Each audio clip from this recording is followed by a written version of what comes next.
एक बार ओम का उच्चारण करेंगे। ओ।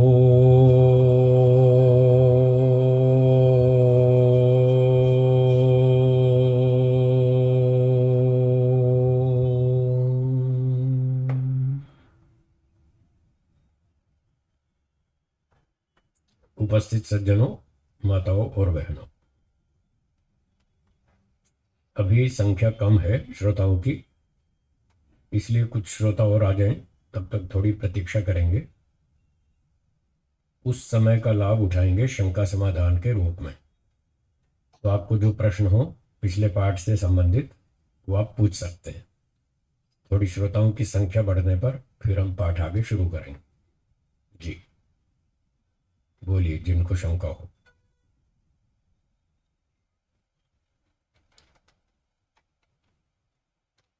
बोलिए।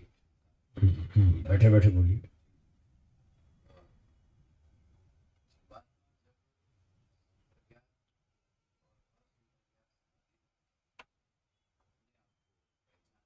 हम्म।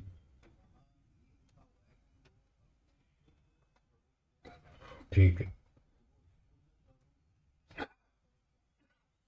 आपका प्रश्न है कि जीवात्मा संप्रज्ञा समाधि में जब अपनी अनुभूति करता है तो वो अपने शुद्ध स्वरूप में आ जाता है। आत्मा का शुद्ध स्वरूप क्या है, ये आप जानना चाहते हैं। ठीक है।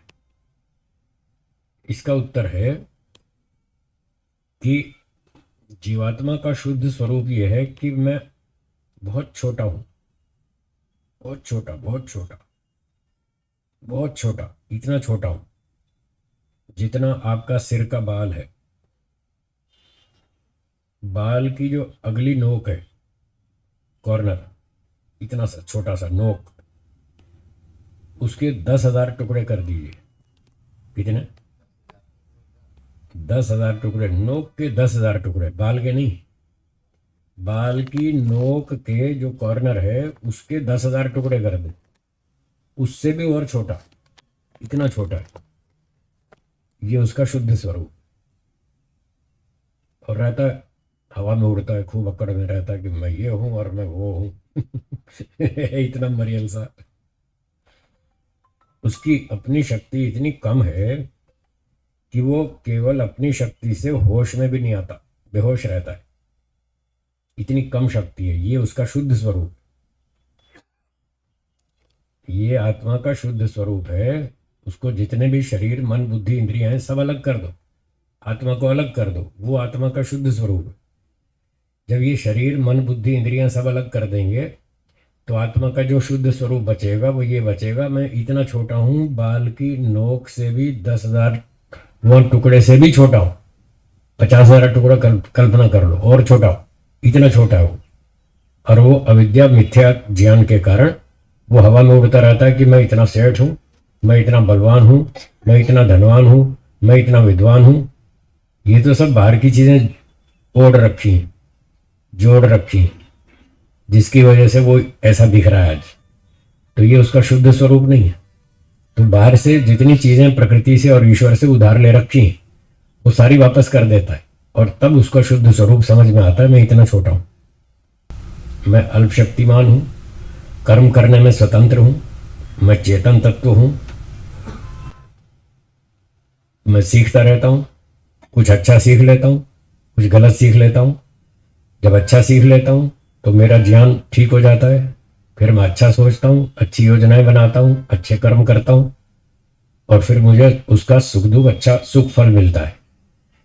जब मैं गलत सीख लेता हूं, अविद्या हो जाती है, फिर मैं गलत सोचता हूं, गलत योजनाएं बनाता हूं, फिर मैं गलत काम करता हूं, फिर उसका दंड भोगता हूं। कभी बंधन में आता हूं, कभी मुक्ति में जाता हूं, कभी मनुष्य शरीर मिलता है मुझे, कभी घोड़े का, कभी कुत्ते का, कभी सांप का, कभी बिच्छू का, कभी वृक्ष, वनस्पति, ऐसे तरह तरह की योनियों में जाता रहता हूं। ये सब बाहर की चीजें हैं, ये मेरा शुद्ध स्वरूप नहीं है।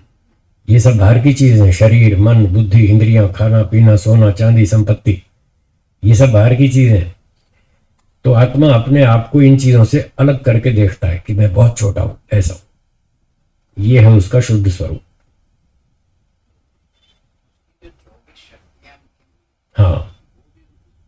वो उसका शुद्ध स्वरूप है। हाँ, उसको जान लेता है, अपने शुद्ध स्वरूप को। 24 शक्तियां जो है वो उसको जान लेता है। मुझ में देखने की शक्ति है, मुझ में सूंघने की शक्ति है, मुझ में बोलने की शक्ति है, मुझ में आने जाने की शक्ति है। बहुत थोड़ी है, इतनी थोड़ी कि केवल उतनी शक्ति से मैं कुछ नहीं कर सकता। जब तक मुझे बाहर से सहयोग न मिले, ईश्वर का या प्रकृति का जब तक सहयोग नहीं मिले, तब तक वो मेरी शक्तियां ना के बराबर हैं। पड़ी हैं सो पड़ी हैं, उससे मैं केवल अपनी शक्ति से कुछ नहीं कर सकता। इतना भी नहीं कर सकता कि मैं अपने आप को महसूस कर पाऊं, मतलब मैं होश में भी नहीं आ पाता केवल अपनी शक्ति से। मुझे अपना अस्तित्व महसूस करने के लिए भी मुझे सहायता लेनी पड़ती, कभी प्रकृति की, कभी ईश्वर की। जब मैं बंधन में आता हूँ शरीर के, तो मुझे ये शरीर, मन, बुद्धि, इंद्रियां सबकी सहायता लेनी पड़ती है। तब मैं होश में आता हूँ, तब सोचता हूँ, बोलता हूँ, कुछ करता हूँ। और जब मोक्ष में जाता हूँ तब ईश्वर की सहायता लेनी पड़ती है। कहीं ना कहीं कोई ना कोई सहायता मुझे हर समय चाहिए। अगर ये सारी सहायता गई तो मैं पत्थर जैसा बेहोश, पत्थर में और मुझ में कोई फर्क नहीं। जैसे पत्थर को कोई होश नहीं, मैं तब वैसा हो जाता हूं। मूल अंतर केवल इतना है कि पत्थर को ये मन, बुद्धि, इंद्रियां दे दो तो वो तब भी होश में नहीं आएगा, बस मैं होश में आ जाऊंगा, इतना ही फर्क है। अगर साधन मिल जाए तो मैं कुछ कर पाऊंगा, नहीं मिले तो फिर कुछ नहीं कर पाऊंगा, पत्थर जैसा ही बस पड़े रहेंगे। ये है उसका शुद्ध स्वरूप। ये उसको समाधि में अनुभूति हो जाती है। तो जब आत्मा को अपनी असलियत पता चल जाती है, मेरा असली ओरिजिनल स्वरूप तो ये है, अब बताओ काहे की अक्कड़, अब अभिमान बचेगा उसमें?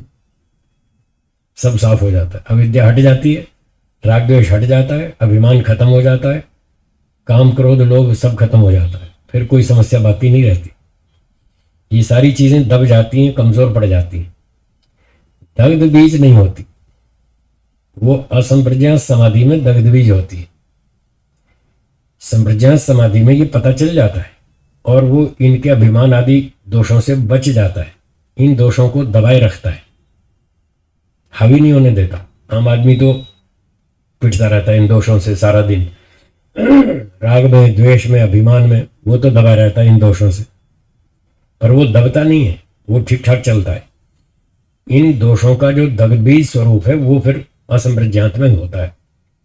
उसके लिए ईश्वर से और ज्ञान चाहिए, लंबे समय तक उसका अभ्यास करना पड़ता है। फिर ईश्वर से खूब शक्ति, ज्ञान, आनंद, बल, उत्साह मिलता रहता है। उसमें बहुत शक्ति होती है।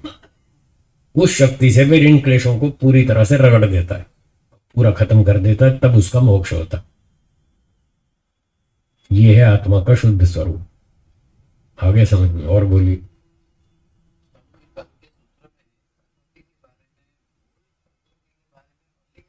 अलिंग शब्द है, ठीक है,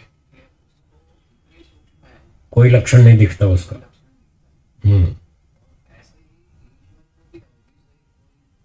कोई नहीं जान सकता।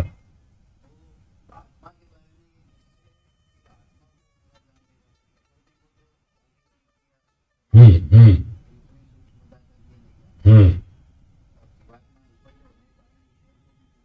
नहीं जान सकता। उसके लिए यह है कि वो अपने आप को भी बहुत कुछ जान लेता है। पूरा पूरा तो मुश्किल है। हेतु यहां भी वही है, अल्पज्यता। उसका ज्ञान बहुत थोड़ा है, वो खुद को भी पूरा नहीं जानता, स्वयं को भी पूरा पूरा नहीं जानता। जैसे उदाहरण के लिए, आप इस बात की गारंटी लेते हैं कि आप भविष्य में कोई गलती नहीं करेंगे? लेते गारंटी? क्यों नहीं लेते? कि आपको पता नहीं है मैं पता नहीं क्या कर बैठूं, पता नहीं ऐसी क्या परिस्थिति आ जाए, मेरी बुद्धि खराब हो जाए, मुझे गुस्सा आ जाए, पता नहीं किसका दांत तोड़ दूं, किसका सर फोड़ दूं, क्या पता, कुछ भी हो सकता है। तो जब आप इस समय खुद के बारे में नहीं जानते, पता नहीं मैं क्या कर लूं, इसलिए जीवात्मा जो है वो अल्पज्ञ है। वो अपने बारे में भी ठीक से नहीं जानता कि पता नहीं मैं कब कहाँ क्या कर बैठूं, कैसे घोटाला कर दूं, कैसे अच्छा काम कर दूं, मुझसे अच्छे से अच्छा काम भी हो सकता है जो मैंने नहीं सोचा अभी तक।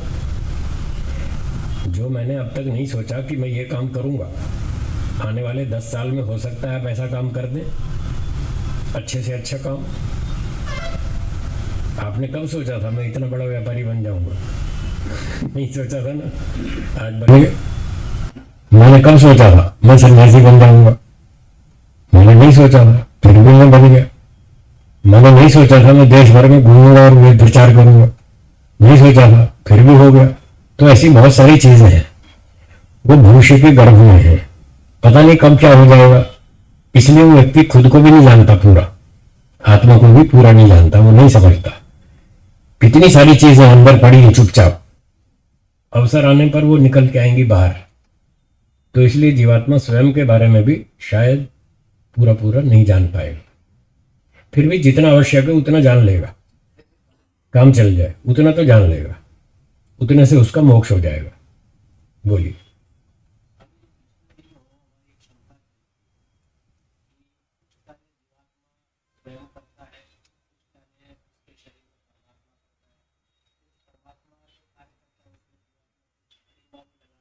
हम्म। ठीक है। हम्म। ठीक है।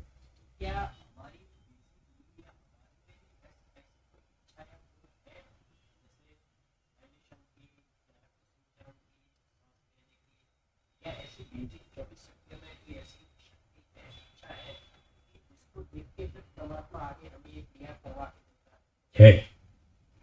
आत्मा की जो 24 शक्तियां हैं स्वाभाविक, उसमें एक सुख प्राप्ति की इच्छा भी है। इच्छा, इच्छा लिखी हो, काहे की इच्छा है? सुख प्राप्ति की। तो हमारी सुख प्राप्ति की ओरिजिनल इच्छा है। इसके आधार पर ईश्वर ने हमारा ये शरीर बनाया और ये सारे सिस्टम बनाए कि रक्त संचरण ठीक चलता रहे तो ये सुखी रहेगा। अगर ब्लड प्रेशर लो हो गया तो इसको परेशानी हो जाएगी, ब्लड प्रेशर हाई हो गया तो भी परेशान हो जाएगा। तो ईश्वर ने नाप तोलकर बीपी सिस्टम बनाया जिससे इसको सुख मिलता रहे, अनुकूलता बनी रहे, शांति बनी रहे और ये अपना काम कर सके। पढ़ना लिखना, व्यायाम करना, खेलना कूदना, आना जाना, सारे काम कर ले। वो हमारी मूल इच्छा है, स्वाभाविक इच्छा कि हमें सुख चाहिए। तो इस इच्छा के आधार पर ईश्वर ने ये सारी व्यवस्था बना रखी है। ये हमारा सांस चलता रहता है, वो ईश्वर की व्यवस्था है। हमारे जिम्मे होता सांस लेना तो शायद हम रात को तो या तो सांस नहीं ले पाते, सांस लेते या तो सो पाते, दो में से एक ही हो पाता। अगर हमारे जिम्मे हो भाई तुम अपना सांस खुद लो, तो फिर या तो सो ही नहीं पाएंगे, सांस ही लेते रहेंगे 24 घंटे और कुछ नहीं कर पाएंगे। पर भगवान ने ऐसी व्यवस्था बना दी है, हम अपना काम करते रहते हैं, सांस चलती रहती है। थोड़ा बहुत कभी कभी प्राणायाम कर लेते हैं, एक आध मिनट के लिए उसको रोक लेते हैं, बस इतना ही। इससे ज़्यादा हम उसमें हस्तक्षेप नहीं कर पाते। तो ये सब ईश्वर ने हमारी इच्छा पूर्ति के लिए ये सारे सिस्टम बनाए। डाइजेशन सिस्टम है, ब्लड सर्कुलेशन है, ब्लड प्रेशर है, और रक्त रस धातुओं का, 7 धातुओं का निर्माण करना, ये ईश्वर ने हमारी इच्छा के आधार पर बनाया, अपनी ओर से जबरदस्ती नहीं थोपा। और ये हमारे कर्मों का फल है। हमने सकाम कर्म किए इसलिए शरीर दिया, शरीर दिया तो इसमें सिस्टम भी बनाए ताकि ये ठीक ठाक चलता रहे। हमारे कर्मों का फल हम आराम से भोग लें और आगे नए कर्म कर लें, इतना उसका अवसर भी दे दिया। ये हमारी इच्छा के ऊपर ही है, उसी आधार पर ही बनाया ईश्वर ने। जी।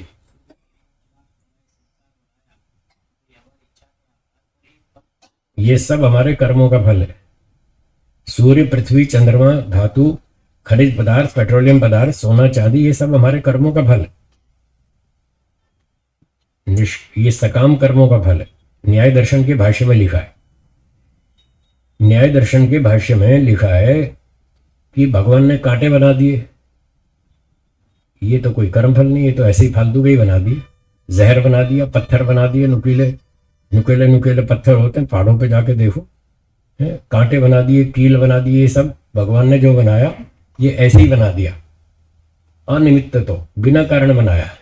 ये पूर्व पक्ष था। तो सिद्धांत पक्ष ने उत्तर दिया नहीं, ये सब हमारे कर्मों का फल है। जहर बनाए, फूल बनाए, कांटे बनाए हैं, कोई तीखी वस्तु है, कोई कोमल वस्तु है।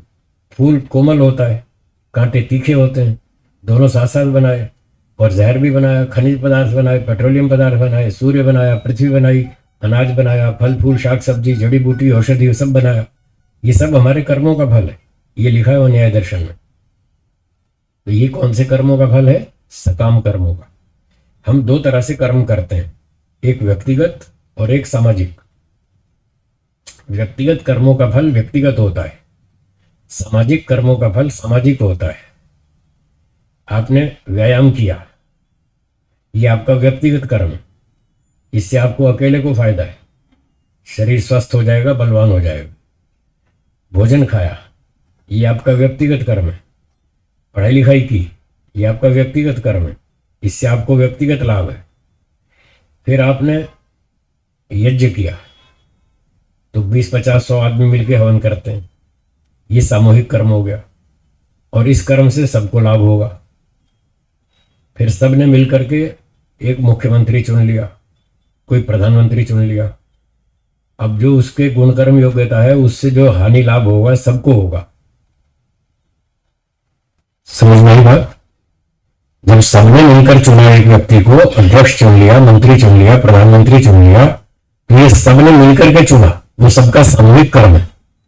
तो उससे जो हानि लाभ सुख दुख होगा वो भी सबको सामूहिक होगा, सबके लिए होगा। तो हम यज्ञ करते हैं, बड़े बड़े कार्यक्रमों में दान देते हैं, ये सामूहिक कर्म है। तो इनका फल सामूहिक होता है। फिर आपको सूर्य मिलेगा, ये सूर्य सिर्फ आपके लिए नहीं, ये सबके लिए, ये सामूहिक फल है।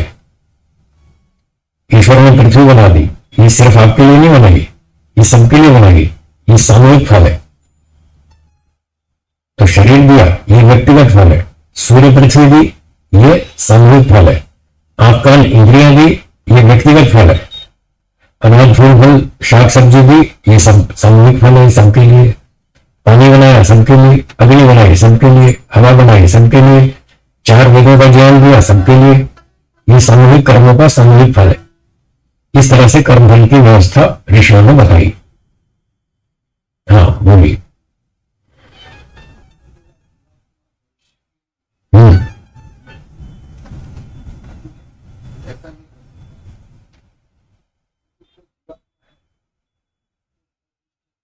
हम्म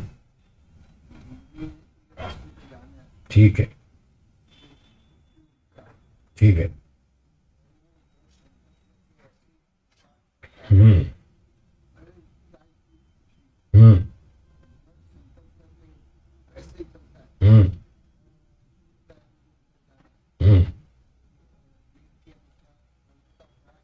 ठीक है, ठीक है, ठीक है।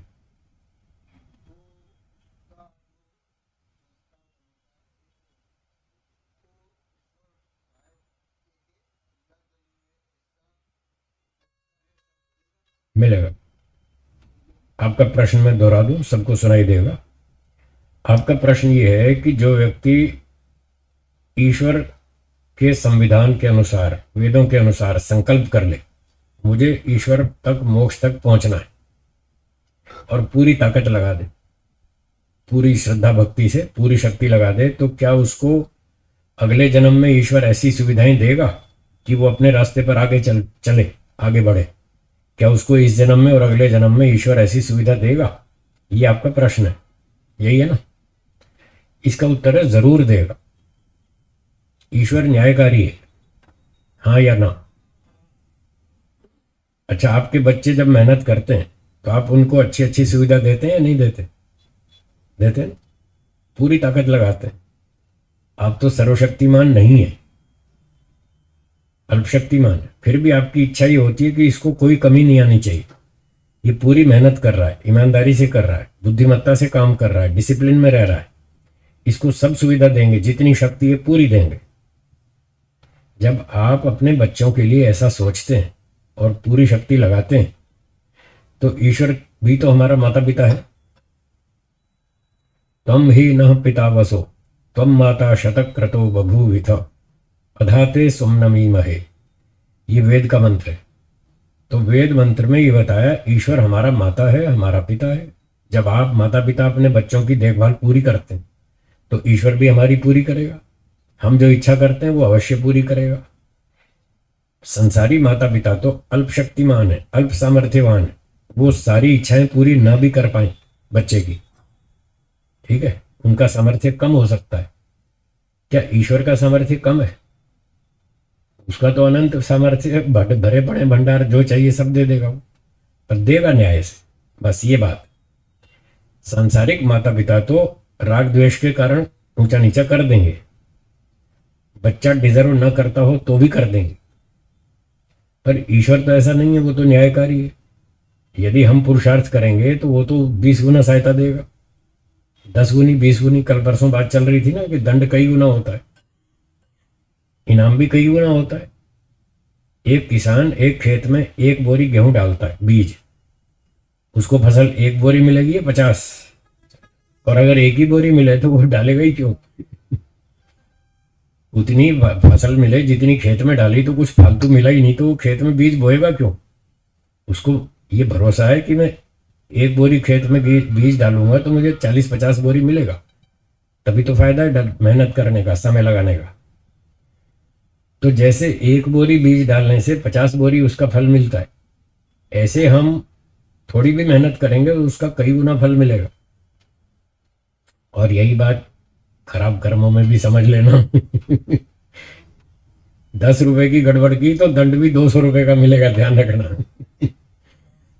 10 रुपए का पुण्य किया तो 200 रुपए का इनाम भी मिलेगा, 10 रुपए की गड़बड़ की तो दंड भी 200 रुपए का मिलेगा। वो दोनों तरफ नियम बराबर है, इसलिए बहुत सोच समझ के काम करना है। तो जितना हम अच्छा काम करेंगे, पूरी ईमानदारी से लक्ष्य की ओर चलेंगे, ईश्वर हमारी 20 गुनी 50 गुनी सहायता करेगा, इसमें कोई शंका नहीं। वो सर्वशक्तिमान है और न्यायकारी है, कहीं भी पक्षपात अन्याय नहीं करता। इस जन्म में भी सहयोग देगा और अगले में भी। आप देखिए छोटे छोटे बच्चे 5 साल के, 8 साल के, 10-12 साल के, कोई गीता पढ़ रहा है, कोई रामायण पढ़ रहा है, कोई वेद पाठ याद कर रहा है। आपने वीडियो बहुत देखे हैं यूट्यूब पर, है ना? 9-9 साल के, 10-10 साल के बच्चे कई वेद पढ़े बैठे। एक बच्चे के बारे में सुना, उसने पूरा यजुर्वेद रट रखा है, 9-10 साल की उम्र है। तो उसको ये सुविधा किसने दी? ईश्वर ने दी। ऐसे विद्वान माता पिता के यहाँ जन्म दिया उसको, उसे 8 साल में 9 साल में तो पूरा वेद रट मारा। तो ये सुविधा उसको मुफ्त में नहीं मिली है, ये उसके पिछली मेहनत का फल है, उसके पिछले कर्मों का फल है। और उसने जो कर्म किए उस हिसाब से उसके संस्कार भी बने, उन संस्कारों के कारण वो आज इसी दिशा में आगे चल रहा है, अध्यात्म की ओर, वेदों की ओर। इसीलिए चल रहा है, उसके कर्म और संस्कार पिछले जन्म के उसको सहयोग दे रहे। तो ये पक्की बात है, ईश्वर जरूर सहायता करेगा, इसमें कोई संशय नहीं। ठीक है, और कोई शंका? पाठ बढ़ाएं आगे, चलिए अब पाठ शुरू करते हैं। तो कल 20वां सूत्र चल रहा था, योग दर्शन दूसरा पाद, सूत्र 20। दृष्टा दृशि मात्र शुद्धोपि प्रत्ययानुपश्य। बोलिए, दृष्टा दृशि मात्र शुद्धोपि प्रत्ययानुपश्य। प्रसंग चला था 16वें सूत्र से। हेयम दुखम अनागतम, हेयम छोड़ने योग्य है, क्या? दुखम दुख, कौन सा? अनागतम आने वाला। जो दुख अभी आया नहीं है, अभी आ सकता है कुछ ही समय में, 2 मिनट में, 2 घंटे में, 2 दिन में, 2 वर्ष में, 2 अगले जन्म में, जो आने वाला है फ्यूचर का दुख, उससे बचना चाहिए, उससे हम बच सकते हैं, पॉसिबल है बचना। तो यहां से प्रसंग शुरू हुआ था। फिर दूसरे अगले सूत्र में 17वें में ये बताया कि इसका कारण क्या है, क्यों आ रहा है दुख। उत्तर दिया, दृष्टा और दृश्य का संयोग, ये कारण। दृष्टा और दृश्य का संयोग यदि हो गया तो दुख आएगा, इसको कोई भी नहीं रोक सकता। अगर आप इस दुख से बचना चाहते हैं तो कारण को हटाओ, इस संयोग को हटाओ दृष्टा और दृश्य के, बस फिर दुख बंद हो जाएगा।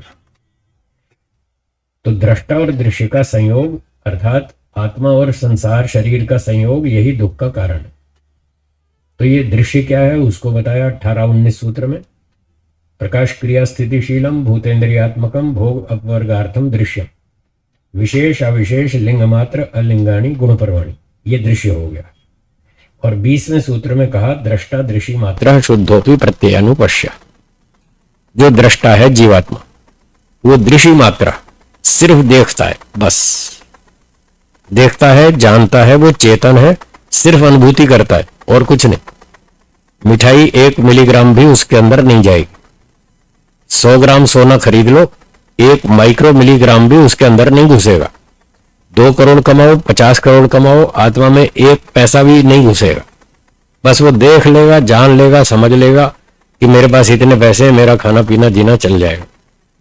बस इतना ही करेगा वो, इससे ज्यादा कुछ नहीं। तो योग विद्या कहती है जब सिर्फ जीने के लिए ही पैसा चाहिए, खाने पीने के लिए 2 रोटी चाहिए, इतने में हमारा जीवन ठीक ठाक चल जाएगा, तो बाकी फालतू क्यों जमा करते हो?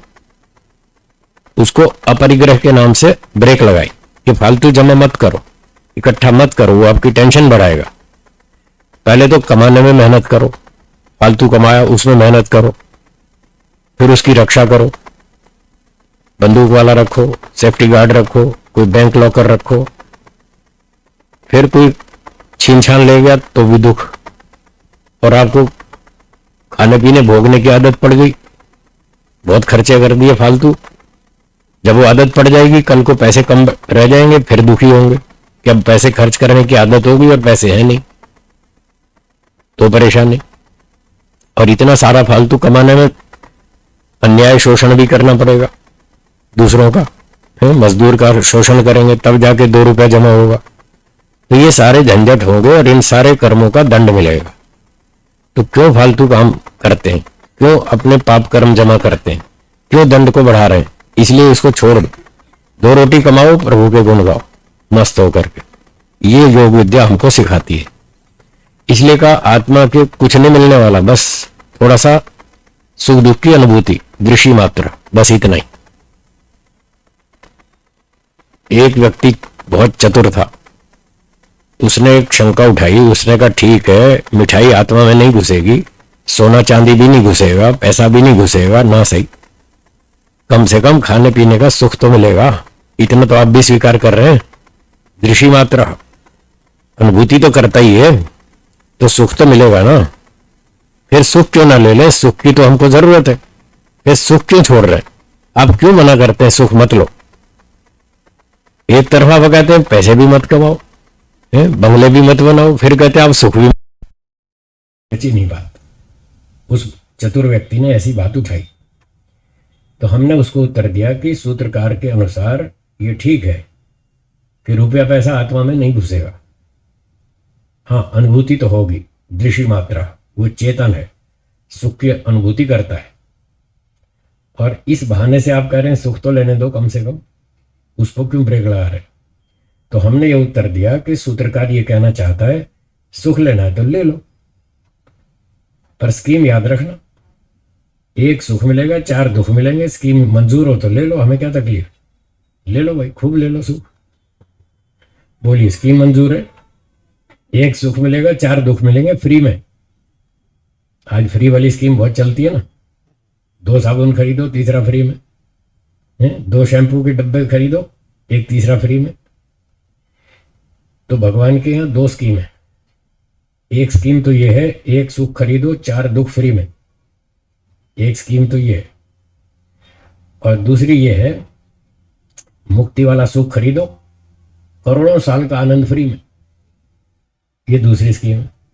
100% सुख, दुख बिल्कुल नहीं। थोड़ी मेहनत करके, तपस्या करके मोक्ष का एक बार खुद खरीद लो सुख, वो फिर करोड़ों साल तक फ्री में। अब बोलिए 2 में से कौन सी स्कीम पसंद है? अब बोलिए ना।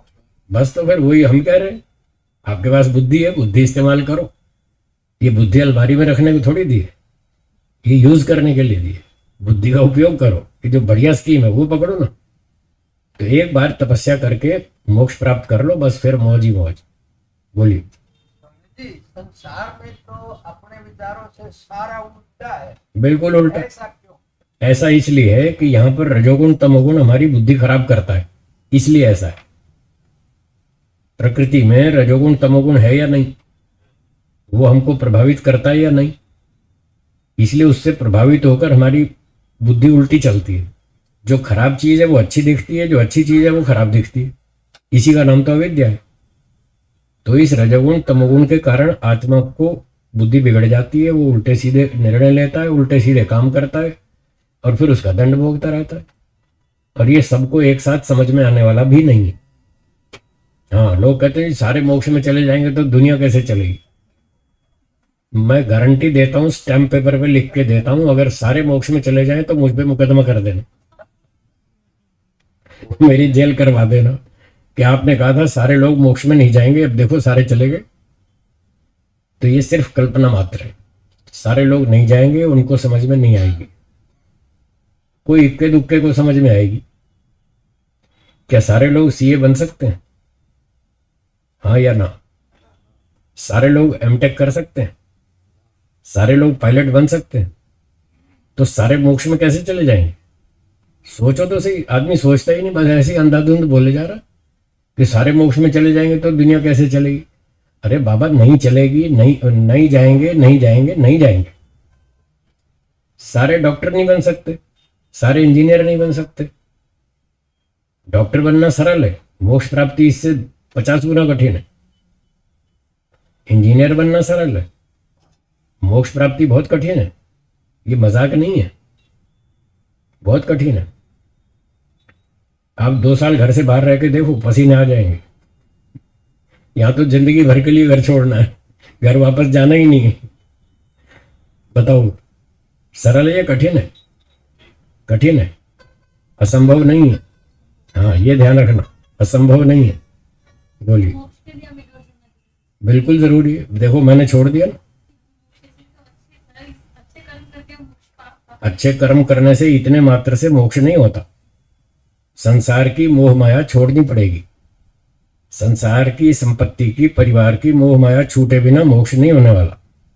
बोलो जी, हो जाएगा? तो फिर वो मोह माया छोड़नी है तो घर तो छोड़ना पड़ेगा। मुझे 41 वर्ष हो गए घर छोड़े। कितने? 41 साल हो गए, आज तक घर नहीं गया। न कभी चिट्ठी लिखता, ना फोन करता, ना कोई घर की बात छेड़ता, कुछ नहीं। घर छोड़ना पड़ेगा अगर मोक्ष में जाना है तो। अगर मोक्ष समझ में आ गया कि मुझे मोक्ष में जाना है, तो फिर उसके लिए जो भी करना पड़ेगा करेंगे। ये सीए बन गए, ऐसे थोड़ी बन गए। इनके सर में घुस गई ये बात कि मुझे सीए बनना है, फिर जो भी करना पड़ेगा मैं करूंगा। अगर इतना संकल्प ना हो तो व्यक्ति सीए नहीं पास कर सकता। मुझे एमटेक करना है, अगर ये सर में घुस नहीं जाए, संकल्प ना हो, तो वो एमटेक नहीं कर सकता। तो जब व्यक्ति के दिमाग में घुस जाती है ये बात कि मुझे सीए करना है, मुझे एमटेक करना है, मुझे एमडी करना है, फिर वो पूरी ताकत लगाता है, फिर आगे पीछे कुछ नहीं देखता। दुनिया उसको पागल कहती है तो कहने दो, वो किसी की परवाह नहीं करता। वो व्यक्ति सीए बनता है, वो व्यक्ति एमटेक बनता है, वो व्यक्ति एमडी बनता है, वो व्यक्ति एमएस बनता है। तो जिसके सर में ये पागलपन सवार हो जाए कि मुझे मोक्ष में जाना है, बस वो जाता है। फिर दुनिया कुछ भी कहती रहे, उसको पागल कहे, मूर्ख कहे, अनपढ़ कहे, भिखारी कहे, कुछ भी कहे, वो किसी की परवाह नहीं करता। वो व्यक्ति मोक्ष में जा सकता है। अब बताओ, ऐसे कितने लोग मिलेंगे? तो मोक्ष का विधान है कि उसको घर छोड़ना पड़ेगा। अब घर छोड़ के बाहर, घर से मोह माया छोड़नी पड़ेगी, संपत्ति का मोह छोड़ना पड़ेगा, त्याग वृत्ति, वैराग्य वृत्ति अपनानी पड़ेगी। अब दुनिया उसको पागल कहे, जो भी कहे, ठीक है, कहते रहो, तुम्हारे कहने से कुछ नहीं होता। जो भी होता है ईश्वर के विधान से होता है। तो ईश्वर के विधान को समझे, उसको फॉलो करें, आपको सब मिल जाएगा। तो इसलिए बहुत थोड़े लोग, गिने चुने लोग ही इस बात को समझेंगे, और जिसको समझ में आएगी वो मोक्ष में जाएगा। दुनिया बोलती है, बोलने दो, उसकी कोई चिंता नहीं। ठीक है, हो गया, चलूं आगे। चलिए, तो ये था दृष्टा दृश्य मात्रा। तो यहाँ 2 स्कीम चल रही हैं। संसार का सुख लेना हो तो 4 दुख फ्री में मिलेंगे, एक स्कीम। और मोक्ष का सुख लेना हो तो सब मोह माया छोड़नी पड़ेगी, ये दूसरी स्कीम। जो समझ में आए वो पकड़ लीजिए, और वैसा आपको मिल जाएगा। तो दृष्टा भी पता चल गया, दृश्य भी पता चल गया, और इन दोनों का जो संयोग है, ये आत्मा ने शरीर धारण कर लिया, ये संयोग, बस ये संयोग ही दुख और दुख का कारण है। अर्थात आत्मा ने शरीर धारण कर लिया, जन्म ले लिया, यही दुख का कारण है। इस बात में कोई शंका हो तो बोलिए। जब तक जन्म लेंगे तब तक दुख आएगा। अगर दुख से बचना हो तो जन्म लेना बंद करो। ये सॉलिड सॉलिड फॉर्मूला है, सॉलिड सॉल्यूशन है, पक्का से पक्का इलाज है। जन्म लेना बंद करो, दुख नहीं आएगा। ये वेदों की बातें हैं जो ऋषियों ने समझाई। आ गई समझ में? चलिए अब अगला सूत्र देखिए। बोलिए 21वां। तदर्थ एव दृश्यस्य दृश्यस्य आत्मा। आत्मा। कल मैंने बताया था आत्मा शब्द के बहुत सारे अर्थ हैं, और एक अर्थ बताया था आत्मा का अर्थ है स्वरूप, खंडनात्मक, मंडनात्मक, खंडन स्वरूप वाला, मंडन स्वरूप वाला। वही आत्मा शब्द इस सूत्र में है 21 में। तो यहां भी आत्मा का अर्थ है स्वरूप। दृश्यस्य, इस जगत का, दृश्य का अर्थ आप पढ़ चुके हैं 18-19वें सूत्र में, संसार। ये जो संसार है, इस दृश्य का, संसार का आत्मा स्वरूप, ये सारा संसार का जो स्वरूप है, ये किसके लिए है? तदर्थ एव, उसके लिए है। तद, उसके लिए, अर्थ लिए, तद अर्थ उसके लिए। किसके लिए? जिसकी बात पिछले सूत्र में थी। पिछले सूत्र में किसकी बात थी? दृष्टा की। तो ये संसार का स्वरूप दृष्टा के लिए है। दृष्टा कौन है? आत्मा। इस प्रसंग में दृष्टा आत्मा है। ईश्वर भी दृष्टा है, पर वो प्रसंग अलग है। ईश्वर भी देखता है सबको, वो भी चेतन है, सारी दुनिया को देखता है, सबका हिसाब रखता है, वो भी दृष्टा है। पर यहां दृष्टा चल रहा है जीवात्मा। तो तदर्थ एवं दृश्य से आत्मा, इस सारे संसार का जो भी लाभ है, हानि है, लाभ है, जो भी उसका यूज है, प्रयोग है, वो जीवात्मा के लिए है। ईश्वर ने संसार बनाया, अपने लिए नहीं बनाया। उसको क्या लेना? उसको रसगुल्ले खाना या गुलाब जामुन या कचौरी ईश्वर को कुछ नहीं खाना, उसको कुछ नहीं चाहिए। वेदों में लिखा है अनशनन अन्यो अभिचाकशीति, ऋग्वेद का मंत्र। ईश्वर दुनिया से कुछ नहीं भोगता, अनशनन, कुछ नहीं खाता। जीवात्मा पिप्पलम स्वादवत्ती, ठीक है ना? द्वासुपर्णा सयुजा सखाया समानम वृक्षम परिशस्व जाते तयोरन्य पिप्पलम स्वादवत्ती अनशन अन्यो अभिचाकशीति। दूसरा जो परमात्मा है वो सिर्फ देखता रहता है, वो कुछ नहीं खाता पीता। उसने अपने लिए नहीं बनाया संसार, इस दूसरे पक्षी के लिए, जीवात्मा के लिए बनाया। तो जीवात्मा और परमात्मा दो पक्षी हैं अलंकारिक भाषा में। ये दो पक्षी एक ही वृक्ष पर बैठे हैं। वृक्ष ये संसार है, आत्मा भी इसी में रहता है, ईश्वर भी इसी में रहता है, दोनों इसी संसार में रहते हैं। एक ही वृक्ष पर दो पक्षी बैठे हैं, उन दो में से एक कर्म करता है और फल भोगता है, संसार का सुख दुख भोगता है। तदर्थ एवं दृश्य से आत्मा, ये संसार उसी के लिए बनाया है, जीवात्मा के लिए। उसको क्या लेना है? भोग अपवर्गार्थम दृश्य। उसको संसार से दो लाभ लेने, एक तो अपने पिछले कर्मों का फल भोगना, एक आगे मोक्ष प्राप्त करना। ये दो फल इसको संसार से लेने, लाभ लेना है संसार से। इसलिए कह रहे हैं जीवात्मा के लिए संसार बनाया गया। अब जीवात्मा अपने पिछले कर्मों का फल भोग ले, जो हम भोग रहे हैं। सबको जातीय भोग मिला हुआ है अपने अपने कर्म के हिसाब से, तो हम अपना पिछला कर्म फल भोग रहे हैं। एक काम तो ये चल ही रहा है, एक और करना, मोक्ष प्राप्ति, अपवर्गार्थम दृश्यम। अब अपवर्ग तक जाना है, सबको जाना है। कोई माने ना माने, स्वीकार करे या ना करे, भ्रांति में रहे या ठीक ठीक स्वीकार करे, जाना सबको मोक्ष में ही है। बहुत से लोग डरते हैं, नहीं नहीं नहीं नहीं नहीं, हमको मोक्ष नहीं चाहिए, हम तो यहीं ठीक है कितने ही वक्ता आपको ऐसा मिलेंगे बोलते हुए, मैं मोक्ष में नहीं जाना चाहता, मैं तो यहां बार बार जन्म लेकर संसार का उपकार करना चाहता हूं।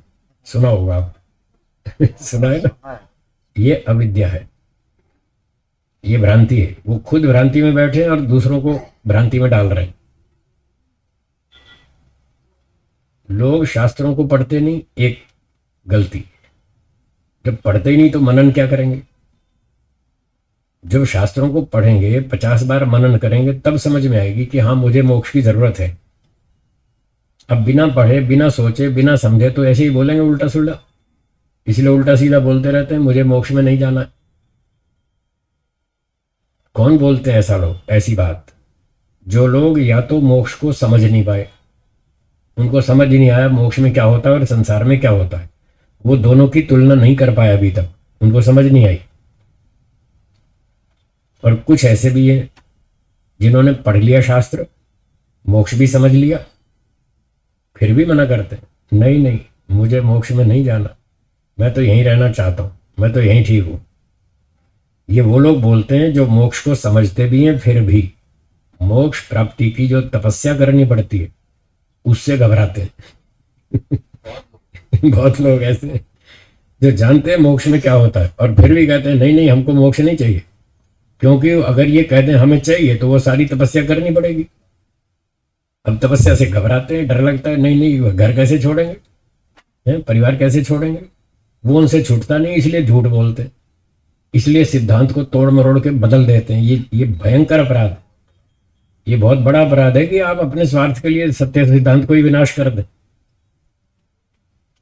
भाई इतनी ईमानदारी तो होनी चाहिए, कम से कम सच बोलने की हिम्मत तो रखो कि हाँ हाँ मोक्ष में जाना चाहिए, पर मेरी अभी योग्यता नहीं, मुझे अभी मोक्ष समझ में नहीं आया, मेरी अभी मोक्ष में रुचि नहीं बनी, इसलिए मैं नहीं जा पा रहा हूं। है ये गलती, है ये कमी? मैं मेहनत करूंगा, मैं पुरुषार्थ करूंगा, एक दिन मैं इस बात को समझूंगा कि मोक्ष में जाना जरूरी है, मोक्ष में जाना ठीक है, और मैं उसके लिए पूरी तपस्या करूंगा। कम से कम इतनी तो ईमानदारी रखो, सच तो बोलो। तो झूठ बोलते हैं, नहीं नहीं मुझे मोक्ष नहीं चाहिए, मैं तो उपकार करना चाहता हूं। चलो मैं उनसे पूछता हूं, मेरा सवाल है, दो जवाब। आप मोक्ष में नहीं जाना चाहते, कोई बात नहीं, आप कहते हैं मैं परोपकार करना चाहता हूं। मेरा प्रश्न है, आप परोपकार क्यों करना चाहते हैं, बताइए क्या उद्देश्य है? फिर अभी तो कह रहे मोक्ष में नहीं जाना चाहता, अब कह रहे मोक्ष के लिए। आई गलती समझ में आई? परोपकार करने से कांटे नहीं चुभते, उससे मोक्ष ही तो मिलता है, और क्या मिलता है? परोपकार करना मोक्ष का साधन है। एक तरफ परोपकार करना चाहते हैं, एक तरफ कहते हैं मैं मोक्ष नहीं चाहता, ऐसे कैसे होगा? एक तरफ ऑफिस जा रहे हैं, फिर कहते हैं मैं सैलरी नहीं चाहता, ऐसे होता है क्या? भाई आप सैलरी नहीं चाहते तो ऑफिस क्यों जा रहे हैं, काम क्यों कर रहे हैं? इसीलिए तो काम कर रहे हैं कि सैलरी मिलेगी, सैलरी मिलेगी तो खा पी के अपना घर चलाएंगे। तो इस भ्रांति से बचें, सावधानी से बोलें। ये न्याय दर्शन की 54 गलतियां हैं। उनको सोचना नहीं आता, ठीक से बोलना नहीं आता, ऐसी ऐसी गलतियां करते हैं। तो ये कभी नहीं कहना कि मुझे मोक्ष नहीं चाहिए, सबको चाहिए, चींटी को भी चाहिए, कुत्ते को भी चाहिए, गधे को भी चाहिए, उल्लू को भी चाहिए, सबको चाहिए, सबको मोक्ष चाहिए।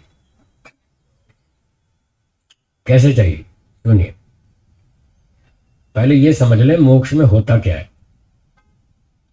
बोलिए, पहली बात, सारे दुखों से छूटना। दूसरी बात, ईश्वर का उत्तम आनंद प्राप्त करना। ये दो मुख्य बातें हैं मोक्ष में। एक तीसरी एडिशनल भी है, वो है पूरे ब्रह्मांड की सैर करना। पूरे ब्रह्मांड की सैर करना। कुल मिलाकर ये 3 बातें होती हैं मोक्ष में। तो सैर करने का पर्पस भी वही है, कुछ जानकारी बढ़ेगी, थोड़ा सुख मिलेगा, ठीक है, उसको हम दूसरी में ही शामिल कर लेते हैं, सुख प्राप्ति उद्देश्य है। तो 3 की 2 भी बनाएं तो 2 मिनिमम होती है मोक्ष में। एक तो सारे दुख छूट जाए, एक ईश्वर का बढ़िया सुख मिले। ये 2 बातें हैं, जहां ये 2 बातें पूरी हो जाती हैं, 100% दुख छूट जाए, 100% सुख मिल जाए, इसका नाम मोक्ष है। अब मेरा सवाल, क्या आप दुख से छूटना चाहते हैं? कितने परसेंट? 100%। 100%। क्या आप सुख प्राप्त करना चाहते हैं? कितने परसेंट? 100%। अब बताओ किसने ना बोला? सब 100 बोल रहे हैं, 100%, 100%, ना तो एक ने भी नहीं बोला। इससे सिद्ध हुआ कि आप सब के सब मोक्ष चाहते हैं। 100% दुख छूट जाए, 100% सुख मिल जाए, आप ये चाहते हैं? बताओ, क्या कुत्ता दुख भोगना चाहता है? क्या दुख से छूटना नहीं चाहता कुत्ता? कितने परसेंट छूटना चाहता है? 100%। और आप कितना चाहते हैं? तो आप में और उसमें क्या फर्क है? सभी के सभी मोक्ष चाहते हैं। वो भी चाहता है मुझे 100% सुख मिले, मेरा दुख छूट जाए। बंधन वो भी नहीं चाहता, दुख को कुत्ता भी नहीं चाहता, गधा भी नहीं चाहता, उल्लू भी नहीं चाहता, कितना ही बेवकूफ हो, कितना ही मूर्ख प्राणी हो, सुख को वो भी चाहता है, दुख को कोई भी नहीं चाहता। इससे सिद्ध हुआ कि सारे के सारे मोक्ष चाहते हैं। पशु पक्षियों में इतनी बुद्धि नहीं है, शक्ति नहीं है, सामर्थ्य नहीं है, विद्या नहीं है, इतनी सुविधाएं नहीं है कि वो उल्लू गधे की योनि से सीधा मोक्ष प्राप्त कर ले। उनके पास वो क्षमता, साधन नहीं है। लाखों प्राणी हैं, लाखों वैरायटी के, लाखों योनियां हैं, उनमें किसी में भी ये क्षमता नहीं है, सिर्फ एक मनुष्य में है।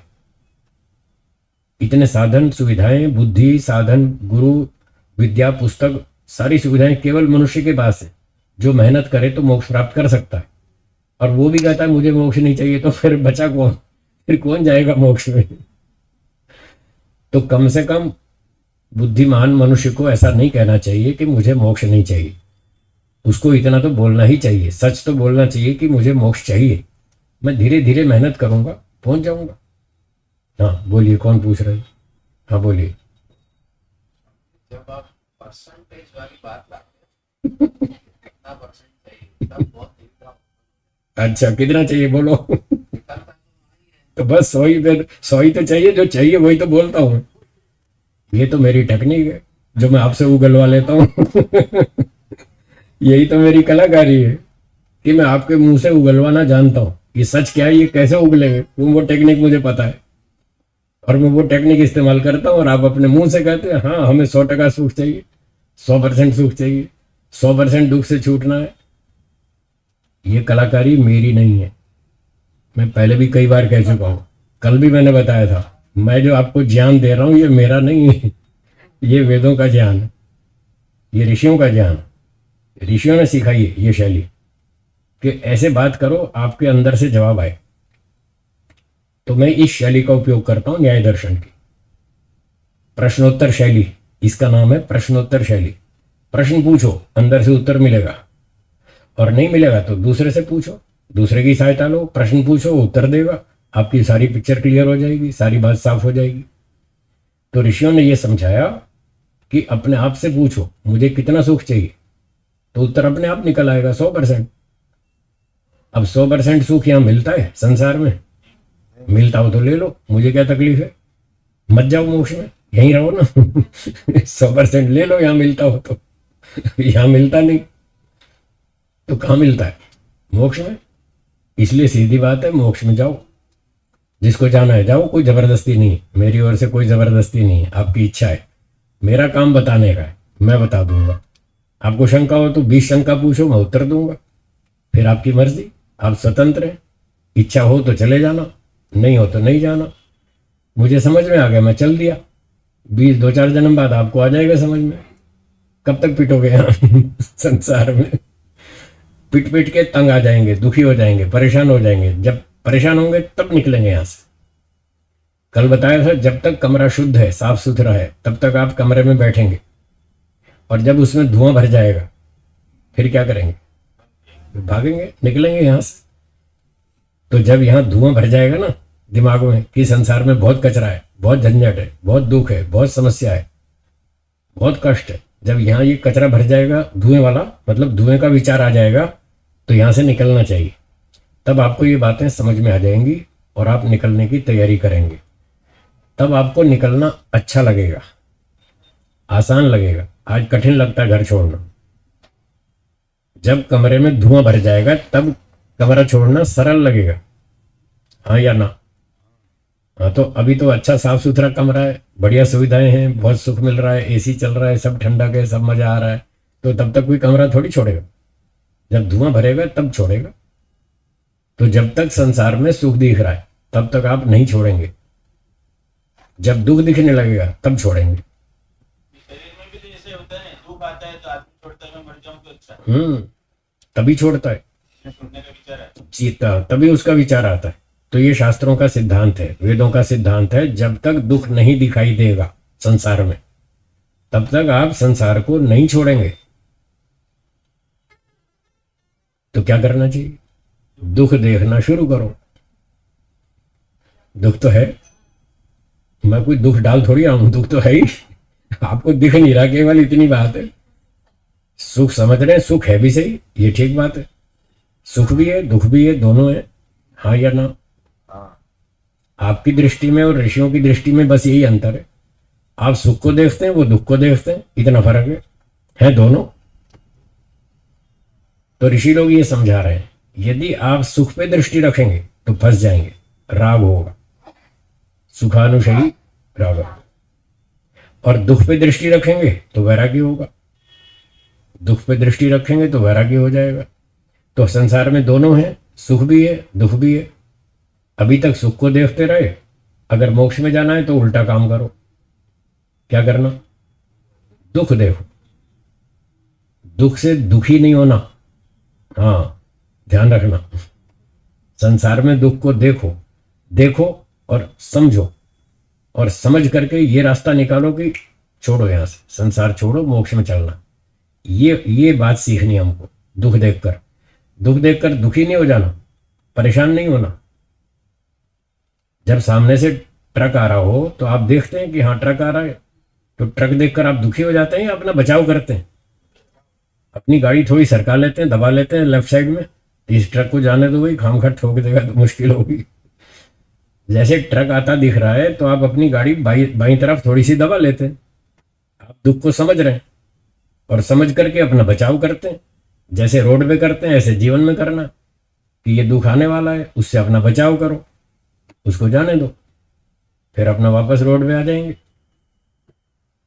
तो जैसे ट्रक से बचने के लिए आप अपनी गाड़ी साइड में दबा लेते हैं और ट्रक निकल जाता है, फिर आप ठीक आ जाते हैं रोड पे, बस ऐसे ही करना है। जो दुख आने वाला है उससे सावधान रहो, उसको जाने दो, फिर अपना बचाव करके ठीक जगह पे आ जाएंगे। तो ऐसे ही जो वर्तमान जीवन में दुख आने वाले हैं उनसे तो बच के रहो, सोचो समझो, दुख आने वाला है उससे अपना बचाव करो, और जब वो दुख निकल जाए फिर अपना ठीक पटरी पे आ जाओ। अभी पिछले दिनों कोरोना चल रहा था तो सबने मुंह पे पट्टियां लगाई थी ना। अब मौसम ठीक हो गया है, कोरोना का प्रभाव कम हो गया, अब फिर नॉर्मल हो गए। तो बस ऐसे ही करना है। पर जो बार बार जन्म लेंगे तो उसमें तो फिर बहुत ही खतरा है। उस दुख से बचने के लिए तो यही रास्ता है कि इस दुख को देखकर समझें, चिंतन करें, विचार करें और बचने का उपाय ढूंढें। बचने का उपाय यही है कि अगला जन्म ना लेना पड़े, ऐसी कुछ तैयारी करें। वो तैयारी योग दर्शन है, योग विद्या है, जो ये बताई जा रही है कि संसार की मोह माया छोड़ो, राग द्वेष छोड़ो। अब इन सब राग द्वेष काम क्रोध लोभ ईर्ष्या अभिमान आसक्ति, इन सब का मूल कारण अविद्या है। उस अविद्या को समझें। अविद्या का सूत्र हम पढ़ चुके हैं 5वें नंबर पे इसी पाद में, और उसी के एक टुकड़े की व्याख्या थी 15वां सूत्र। तो 5 सूत्र और 15वां सूत्र, ये 2 सूत्र रोज चिंतन करें, रोज डेली। मैं पिछले 40-42 साल से डेली इन 2 सूत्रों को पूरा दिन देखता रहता हूं। जब भी मुझे काम करने से फुर्सत होती है, जो जरूरी काम है कर लिया, और उसके बाद फिर ये 2 सूत्र मेरी आंखों के आगे नाचते रहते। ये 2 सूत्र एक दिन भी नहीं छोड़ता, 1 घंटा भी नहीं छोड़ता। सारा दिन मैं इन 2 सूत्रों पे चिंतन करता हूं कि संसार में दुख है। आप और हम मॉल में चलेंगे, आपको सुख दिखेगा, मुझे दुख दिखेगा। आप शॉपिंग कर लेंगे, मैं नहीं करूंगा। क्या कारण है? यही तो कारण है कि मुझे उन चीजों में दुख दिखता है, इसलिए मैं शॉपिंग नहीं करता, देख दाख के चला आता हूं। एक व्यक्ति ने पूछा, जब आप शॉपिंग नहीं करते तो फिर जाते क्यों हैं मॉल में? जब आपको शॉपिंग करनी नहीं तो फिर आप मॉल में क्यों जाते? मैंने कहा मैं देखने के लिए जाता हूं। क्यों देखते हैं? मैंने कहा मैं इसलिए देखता हूं कि मैं एक साइकोलॉजिस्ट हूं, मैं मनोवैज्ञानिक हूं, मेरा विषय है साइकोलॉजी। और जब लोग मुझे रोज शंका भेजते हैं व्हाट्सएप पर, फेसबुक पर, जब शंका लिखते हैं तो मुझे उनका उत्तर देना पड़ता है। अब मैं जब तक साइकोलॉजी नहीं समझता तो मैं उनके प्रश्न का उत्तर नहीं दे सकता।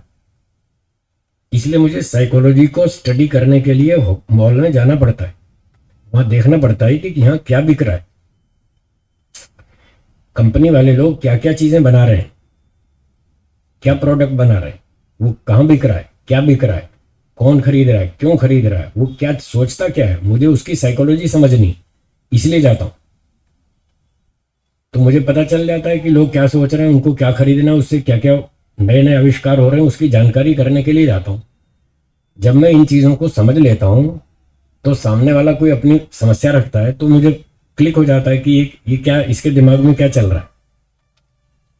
इसके दिमाग में एक बात चल रही है कि मैं ये आईफोन खरीदूंगा 1.5 लाख का और मैं बिल्कुल तृप्त हो जाऊंगा, इसलिए वो 1.5 लाख का आईफोन खरीदता है, जबकि वो सारे फंक्शन यूज नहीं कर सकता, उसको आते भी नहीं, बस उसको दिखाना है, फैशनबाजी करनी है, मेरे पास 1.5 लाख का आईफोन है। तो ये सारी बातें समझने के लिए मैं जाता हूँ। फिर मैं जब समझ लेता हूँ फिर उसको उत्तर देता हूँ, भाई तुम 1.5 लाख का खरीदो चाहे तुम 5 लाख का खरीदो, तुम्हें शांति मिलने वाली नहीं। कल मैंने व्हाट्सएप पर घड़ी देखी, उसकी कीमत थी 50,40,000 रुपये। कितनी? 50 लाख की घड़ी। बताओ, वो भी तो टाइम ही तो बताएगी, 9:30 बजे 200 रुपये की घड़ी भी टाइम बताएगी और 50 लाख की भी। अब बताओ, मुझे जानकारी हुई ना कि लोगों का दिमाग कहाँ तक जा रहा है। वो 50 लाख की घड़ी खरीदना चाहते हैं। मैंने सोचा ये 50 लाख की घड़ी, क्या दिमाग खराब है इन लोगों का। वो बनाने वाला भी तो कुछ सोच के बनाता होगा कि मेरा माल बिकेगा। उसकी साइकोलॉजी देखिए, इतनी महंगी 50 लाख की घड़ी। फिर मैंने सोचा इसमें है क्या 50 लाख जैसा, तो विचार किया तो थोड़ी अंदर से हुआ आई, उसमें गोल्ड लगा होगा, उसमें प्लेटिनम लगा होगा, उसमें हीरे जड़े होंगे, तभी तो इतनी कीमत होगी। तो लोग 50 लाख की घड़ी भी खरीदने को तैयार बैठे। क्यों? उनको सुख चाहिए, उनको तृप्ति चाहिए। पर वो इस बात को नहीं जानते, 50 लाख की घड़ी खरीदो या 50 रुपए की खरीदो, तृप्ति होने वाली नहीं। क्योंकि इन भौतिक वस्तुओं में आत्मा की इच्छा को शांत करने का सामर्थ्य नहीं है ही नहीं। आप कितना भी जोर लगा लो, ये ऋषियों ने सारे एक्सपेरिमेंट कर लिए,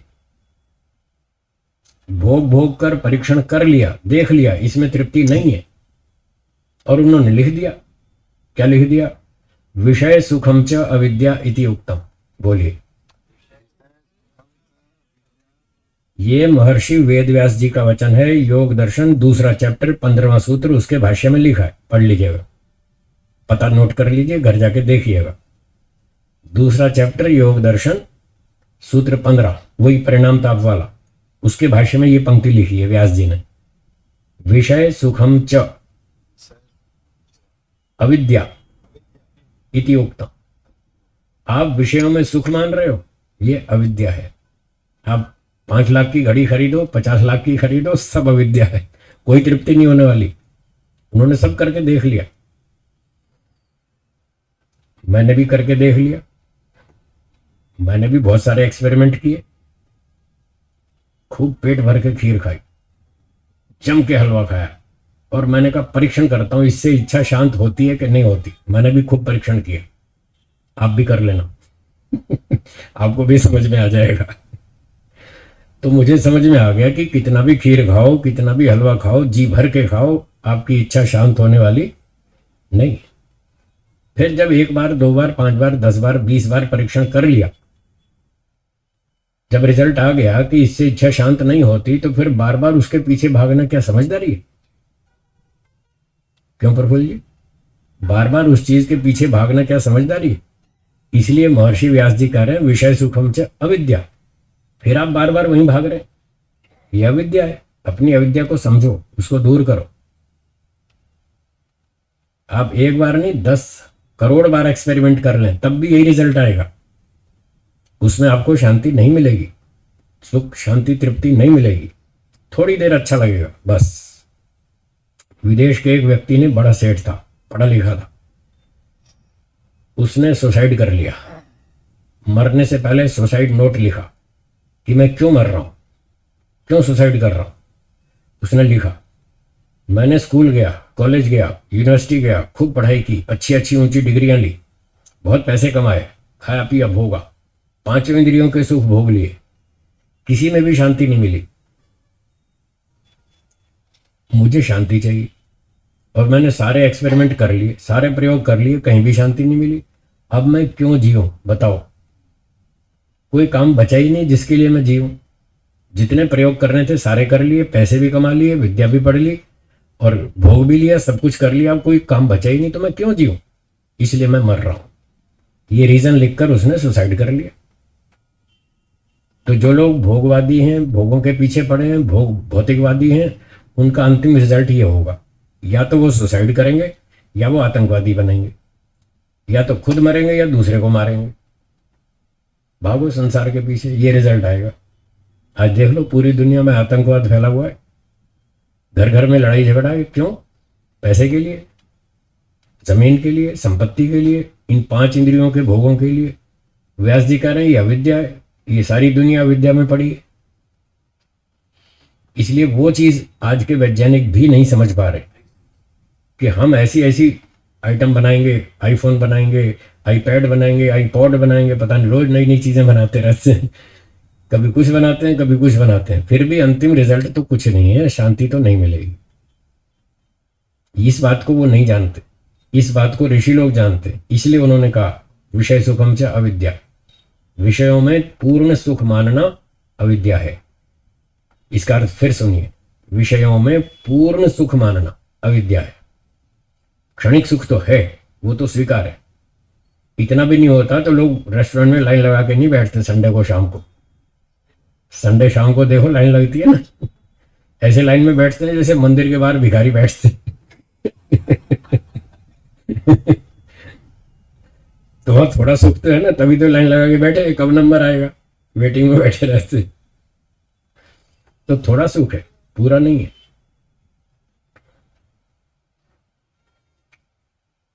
ठीक हो गया? तो ये, हाँ जी बोलिए। एक तो विषयों को भोग भोग के एक्सपेरिमेंट करो, हाँ करो, 5 इंद्रियों के सुख भोगो, खूब भोगो, उसका रिजल्ट निकालो। अंधाधुंध आंख पे पट्टी बांध के नहीं भोगना, आंख खोल के, बुद्धि खोल के, दिमाग खोल के भोगो और देखो रिजल्ट निकालो। क्या तृप्ति हो गई? क्या इच्छा शांत हो गई? 1 बार, 2 बार, 3 बार, 5 बार, 20 बार परीक्षण करो और जब रिजल्ट आ जाए कि यहां तृप्ति नहीं है, फिर बार बार उसके पीछे भागना मूर्खता है। ये रिजल्ट आना चाहिए, ये आपकी तैयारी होगी। होती है ना, मैं थोड़ी थोड़ी जगाता हूँ थोड़ी थोड़ी जगाता हूँ लोगों में कि मोक्ष प्राप्ति करो, कहाँ पड़े हैं संसार के भोगों में, बाहर निकलो। तो जब तक इन चीजों का परीक्षण नहीं करेंगे तब तक मोक्ष की इच्छा नहीं होगी। इसका परीक्षण करना है, इसलिए भोगो। आंख बंद करके नहीं, आंख खोल करके, बुद्धि पे ताला लगा के नहीं भोगना, बुद्धि को खोल के भोगो, उसका रिजल्ट निकालो। अगर तृप्ति होती है तो डूबे रहो भोगों में, मुझे कोई आपत्ति नहीं। और अगर तृप्ति नहीं होती तो बाहर निकलो।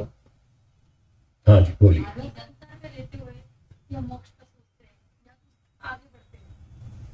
ये बच्चों के लिए खुशी होती है अपराध कि भाई उनको अब संतान में पढ़ चुके, झमेले में पढ़ चुके हैं और अब मोक्ष के बाद बढ़ना, लेकिन एक आयु के बाद जैसे कि बच्चों को एक लेवल पे ला चुके हैं और फिर हम आगे बढ़े और या फिर अभी से जैसे इच्छा हो जाती है कि नहीं कुछ भी नहीं। वास्तव में ये बात सही है कि कितनी भी बार कोई चीज खरीद ले, हाँ इसमें मन है, इसमें इच्छा ले ले, वापस वो इच्छा होगी, ये भी अच्छा लग रहा है, इसमें भी हर चीज में कहीं शांत तो होती ही नहीं। तो आपने कहा कि हम गृहस्थ में घुस गए, बच्चे पैदा कर लिए, अब बच्चे छोड़ के मोक्ष की तरफ भागे तो बच्चों के प्रति अपराध नहीं है क्या? यही सवाल है ना आपका। इसका उत्तर यह है, मैं ये थोड़ी कह रहा हूं कि आज ही घर छोड़ के भाग जाओ, ऐसा नहीं कह रहा मैं मेरी बात को ठीक से समझे, बीच में छोड़ के नहीं भागना। मैं तो, आपने पूछा तैयारी क्या करनी, मैं तो तैयारी बता रहा हूं।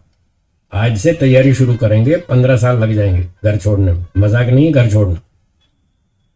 मैंने तो शादी भी नहीं की, बच्चे भी नहीं किए, मुझे घर छोड़ने में 4 साल लगे। बोलो, आपने तो शादी की, बच्चे की, आपको तो 15 साल कम से कम लगेंगे घर छोड़ने में। घर छोड़ना मजाक नहीं है। मैंने 4 साल तैयारी की, मुझे घर छोड़ना है, मुझे योग करना है, मुझे योगाभ्यास करना है, मुझे मोक्ष में जाना है, मुझे परोपकार करना है, मुझे तपस्वी बनना है, मुझे ब्रह्मचारी बनना है, मुझे सन्यासी बनना है। 4 साल तैयारी की, तब जाके घर छूटा। तो आप तो बहुत सारी मोह माया में पड़े, तो अभी छोड़ने में, अभी आपको 15 साल लग जाएंगे तैयारी करने में। और जो बच्चों को छोड़ के भागना, वो तो मैं नहीं कह रहा, बच्चों को बड़ा करो, पर साथ साथ ये तैयारी करेंगे तब छूटेगा। आप बच्चे बड़े करके 25-28 साल के करके फिर सोचना शुरू कर तो और 15 साल लगेंगे, तब तक बुढ़े हो जाएंगे, तब घर बिल्कुल नहीं छूटेगा। इसलिए घर छोड़ना है तो तैयारी तो अभी से करनी पड़ेगी। तो ये तैयारी करें कि इनका परीक्षण कर करके ये रिजल्ट निकालें कि इनमें तृप्ति है या नहीं है, ये तैयारी करें। और बच्चों का पालन भी करें, कौन मना कर रहा है? बच्चों का पालन करो, उनको पढ़ाओ लिखाओ, उनको योग्य बनाओ। आपने जिम्मेदारी ली है तो करनी पड़ेगी। तो इस तरह से करना, घर छोड़ के तत्काल नहीं भागना। मेरा प्रवचन सुन के आपको जोश आ जाए और आप कल ही भाग जाए, ऐसा मत करना, मत करना। बार बार कह रहा हूं, ऐसा मत करना। ऐसे जोश में भाग गए तो 15 दिन में वापस आएंगे रोते हुए। मैं ऐसे लोगों को जानता हूं, खूब जानता हूं, जो घर छोड़ के भागते हैं गुरुकुल में, आश्रम में 2 महीना रहते हैं, फिर घर आते हैं रोते हुए, फिर 6 महीना घर में रहते हैं, फिर भागते हैं जंगल में, आश्रम में, फिर वहां 2 महीना रहते हैं, फिर घर की याद आती है, फिर भागते। कई बार घर छोड़ चुके, कई बार घर वापस चिपक गए। तो उनकी हालत ऐसी होती है। कच्ची स्थिति में घर नहीं छोड़ना। तो तैयारी करें, परीक्षण करें, बार बार परीक्षण करें, तो आपको धीरे धीरे समझ में आ जाएगा कि इनमें कहीं भी तृप्ति नहीं है। जब ये समझ में आए तब घर छोड़ना। और आगे की पहले तैयारी कर लेना कि घर तो छोड़ देंगे, रहेंगे कहाँ, पहले अगला ठिकाना ढूंढ लेना। ये नहीं कि घर से निकल के सड़क पे आ गए फिर सोचे कहाँ जाऊं, ऐसे नहीं, ऐसे नहीं। जहां जाना है पहले वहां की तैयारी कर लेना। वहां खाने की सुविधा है कि नहीं, रहने की सुविधा है या नहीं, कोई पढ़ाने वाला मिलेगा या नहीं। जो आप करना चाहते हैं वो पहले पूरी सुविधाएं देख लीजिएगा। 2, 3, 4, 5, 10 आश्रम घूमो, देखो वहां खान पान कैसा है, क्लाइमेट कैसा है, पानी कैसा है, भोजन पाचन ठीक है कि नहीं, आसपास के लोग ठीक हैं या नहीं, जिनके साथ हमको रहना है वो लोग कैसे हैं। ये सारा परीक्षण करके फिर घर छोड़ना, जल्दी नहीं छोड़ना। तब तक अपनी मानसिक तैयारी करते रहें। तो सोच समझ के बुद्धिमत्ता से काम करें। ठीक है जी, हो गया समाधान आपका। तो ये तैयारी करनी है, मानसिक तैयारी ज्यादा करनी है। आप अभी तैयारी करेंगे कि संसार में कहीं सुख शांति संतोष तृप्ति पूरी तरह से नहीं है। एक दिन ये सारी चीजें छोड़नी पड़ेंगी। अगर अभी से तैयारी करेंगे तो जब संसार छोड़ेंगे तब आपको दुख नहीं होगा, कष्ट नहीं होगा। एक दिन तो छोड़ के जाना ही पड़ेगा ना, या 20,000 साल जिएंगे यहाँ छोड़ना पड़ेगा ना, तब भी तो छूटेगा। घर परिवार संपत्ति मोह माया तब भी छोड़नी पड़ेगी। अगर पहले से तैयारी करके छोड़ेंगे तो आपको कष्ट नहीं होगा, छोड़ते समय कष्ट नहीं होगा। और अगर तैयारी नहीं करेंगे, अचानक छोड़ना पड़ेगा, तब आपको बहुत दुख होगा, बहुत कष्ट होगा। बड़ी सारी इच्छाएं आपके साथ चली जाएंगी अगले जन्म में। जब तक वो इच्छाएं साथ जाएंगी तब तक अगला जन्म चालू रहेगा। इसलिए सन्यासी को ये विधान बताया शास्त्र में, सन्यासी को ये विधान बताया, 2-4 दिन से ज्यादा टिकना ही नहीं, छोड़ते रहो, चलते रहो, छोड़ते रहो। आज यहाँ 4 दिन टूके, फिर अगले स्टेशन पे जाओ, 2-4 दिन वहां प्रचार किया, फिर आगे निकलो। लगातार लंबे समय तक एक जगह टिकना ही नहीं, ताकि ये राग मोह माया बने ही नहीं। इसलिए घूमते रहो, सन्यासी का काम है घूमते रहना। तो मैं इसी हिसाब से चलता हूँ, 2-4 दिन से ज्यादा कहीं नहीं टिकता। आपको भी 4 दिन का समय दिया, यहां से रोज अड़ जाऊंगा, वहां भी 4 दिन, फिर आगे चलो, फिर 2 दिन, कहीं 4 दिन, कहीं 3 दिन, कहीं 2 दिन, फिर अगला स्टेशन। इसलिए घूमते रहने का, तो राग नहीं बनेगा जी।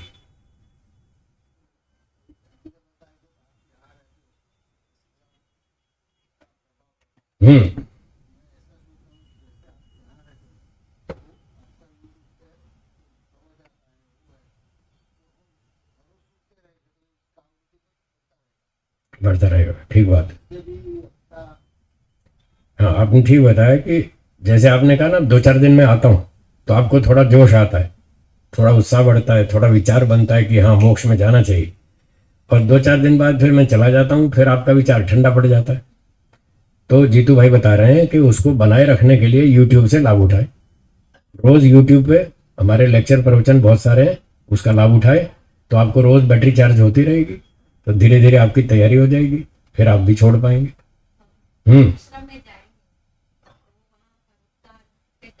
वहां पर परोपकारी होगा, 2 घंटा उस आश्रम वालों की सेवा करेंगे। हाँ, जो भी संस्था में ड्यूटी होगी 2 घंटा वो सेवा करेंगे, वो परोपकार हो गया। वानप्रस्थ में परोपकार करना मुख्य नहीं है ना, वानप्रस्थ में व्यक्तिगत उन्नति करना मुख्य है। हाँ, वहां अपना विकास करना वानप्रस्थ में। संन्यास में परोपकार करना मुख्य है। 4 आश्रम है वेदों के अनुसार, ब्रह्मचर्य, गृहस्थ, वानप्रस्थ, संन्यास।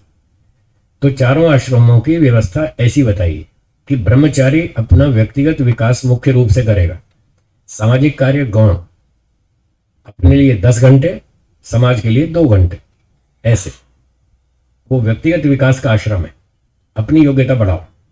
तो ब्रह्मचारी पढ़ाई लिखाई करेगा, व्यायाम करेगा, ध्यान करेगा, हवन करेगा, स्वाध्याय करेगा, चिंतन मनन करेगा, तो व्यक्तिगत विकास उसका मुख्य है।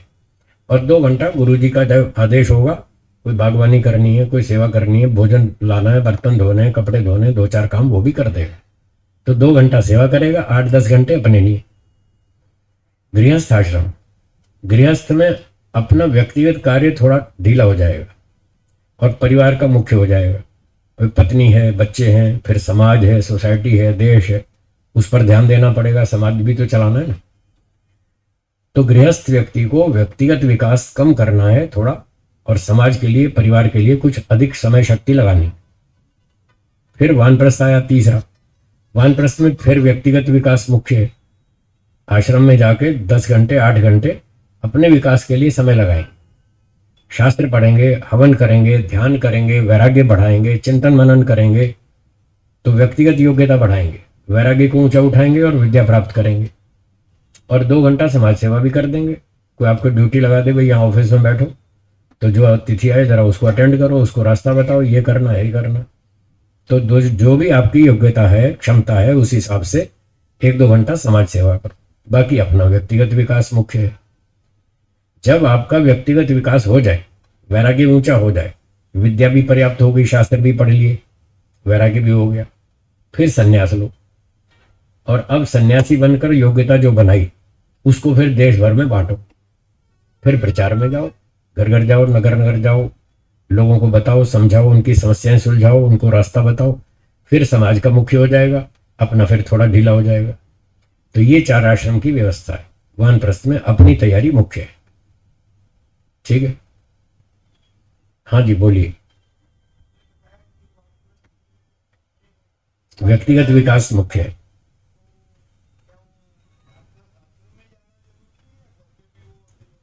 वानप्रस्थ, वन में जाना। वानप्रस्थ का मतलब है वन में प्रस्थान करना। वानप्रस्थ, वन में प्रस्थान करो, घर में नहीं रहना। अगर घर में रहेंगे तो फिर मोह माया नहीं छूटेगी, और मोक्ष के लिए मोह माया छोड़ना अनिवार्य है। जब तक मोह माया नहीं छूटेगी, संसार में राग आसक्ति नहीं छूटेगी, क्या मोक्ष हो जाएगा? हाँ या ना प्रफुल्ल जी? नहीं होगा ना, छोड़ना पड़ेगा। अब कब छूटेगा वो आपकी अपनी व्यक्तिगत स्थिति है, वो अलग है। एक व्यक्ति मजबूत है, शरीर भी स्वस्थ है, बलवान है, बुद्धि भी ठीक है, और वो विचार भी उसके सॉलिड हैं, तो वो छोड़ देगा।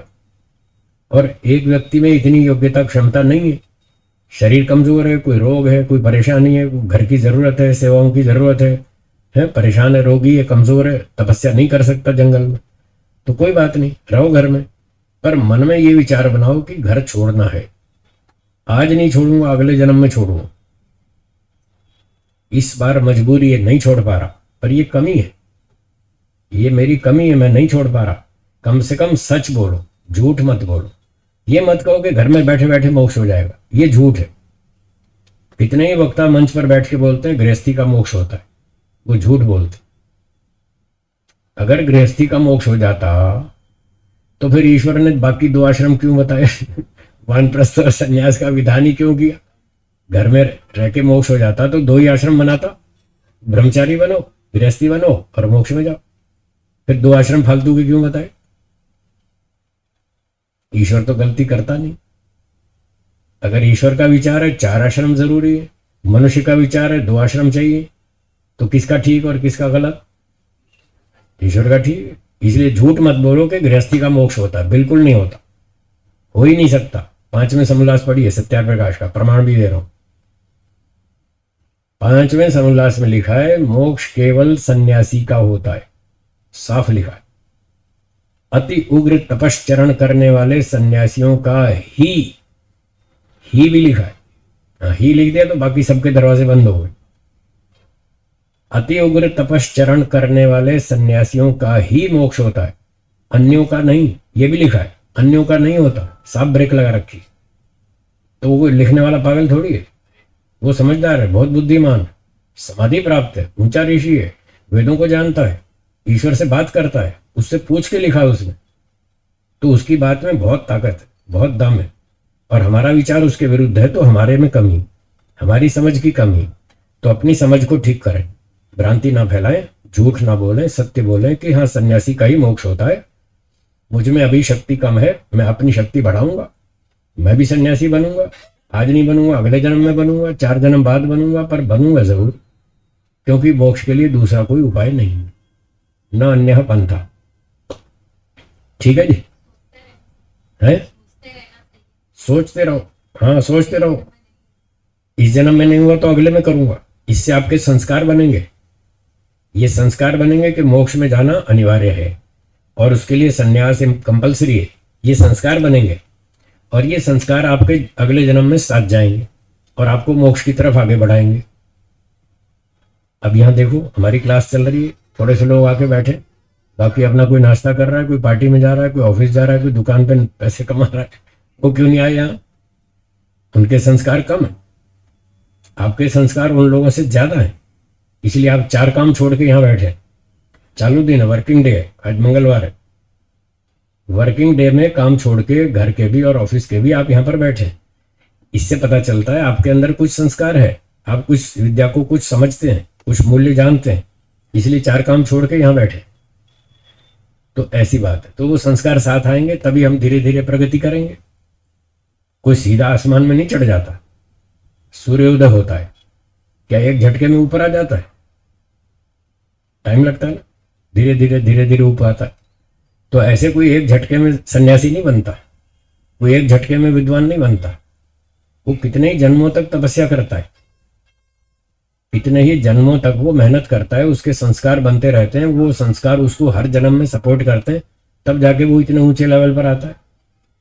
महर्षि दयानंद कितने ऊंचे स्तर पर गए, कोई एक जन्म की बात थोड़ी है, पीछे कितने ही जन्म तपस्या की होगी उन्होंने। तो वही हम भी कह रहे हैं कि आप और हम सब उसी लाइन में चल रहे हैं, सबको मोक्ष में जाना है। तो थोड़ा थोड़ा पीछे करके आए, थोड़ा अब करेंगे, थोड़ा आगे करेंगे, ऐसे हम भी पहुंच जाएंगे मोक्ष में।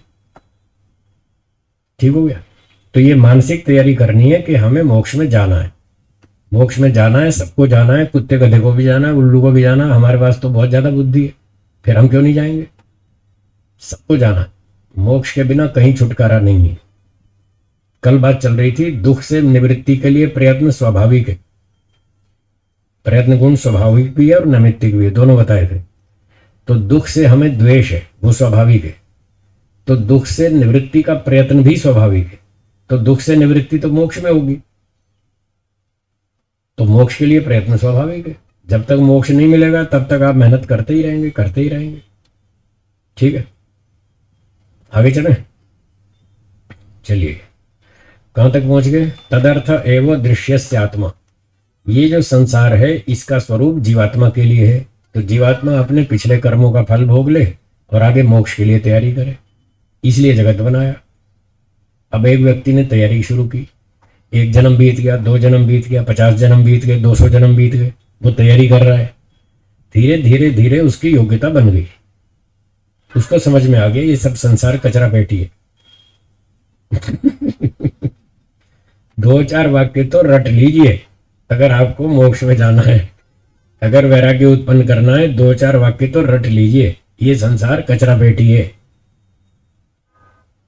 और झूठ नहीं है, ये सच है बिल्कुल। हाँ, मैं ऐसे फालतू बातें नहीं कर रहा, ये सब ऋषियों की बातें, ये वेदों की बातें।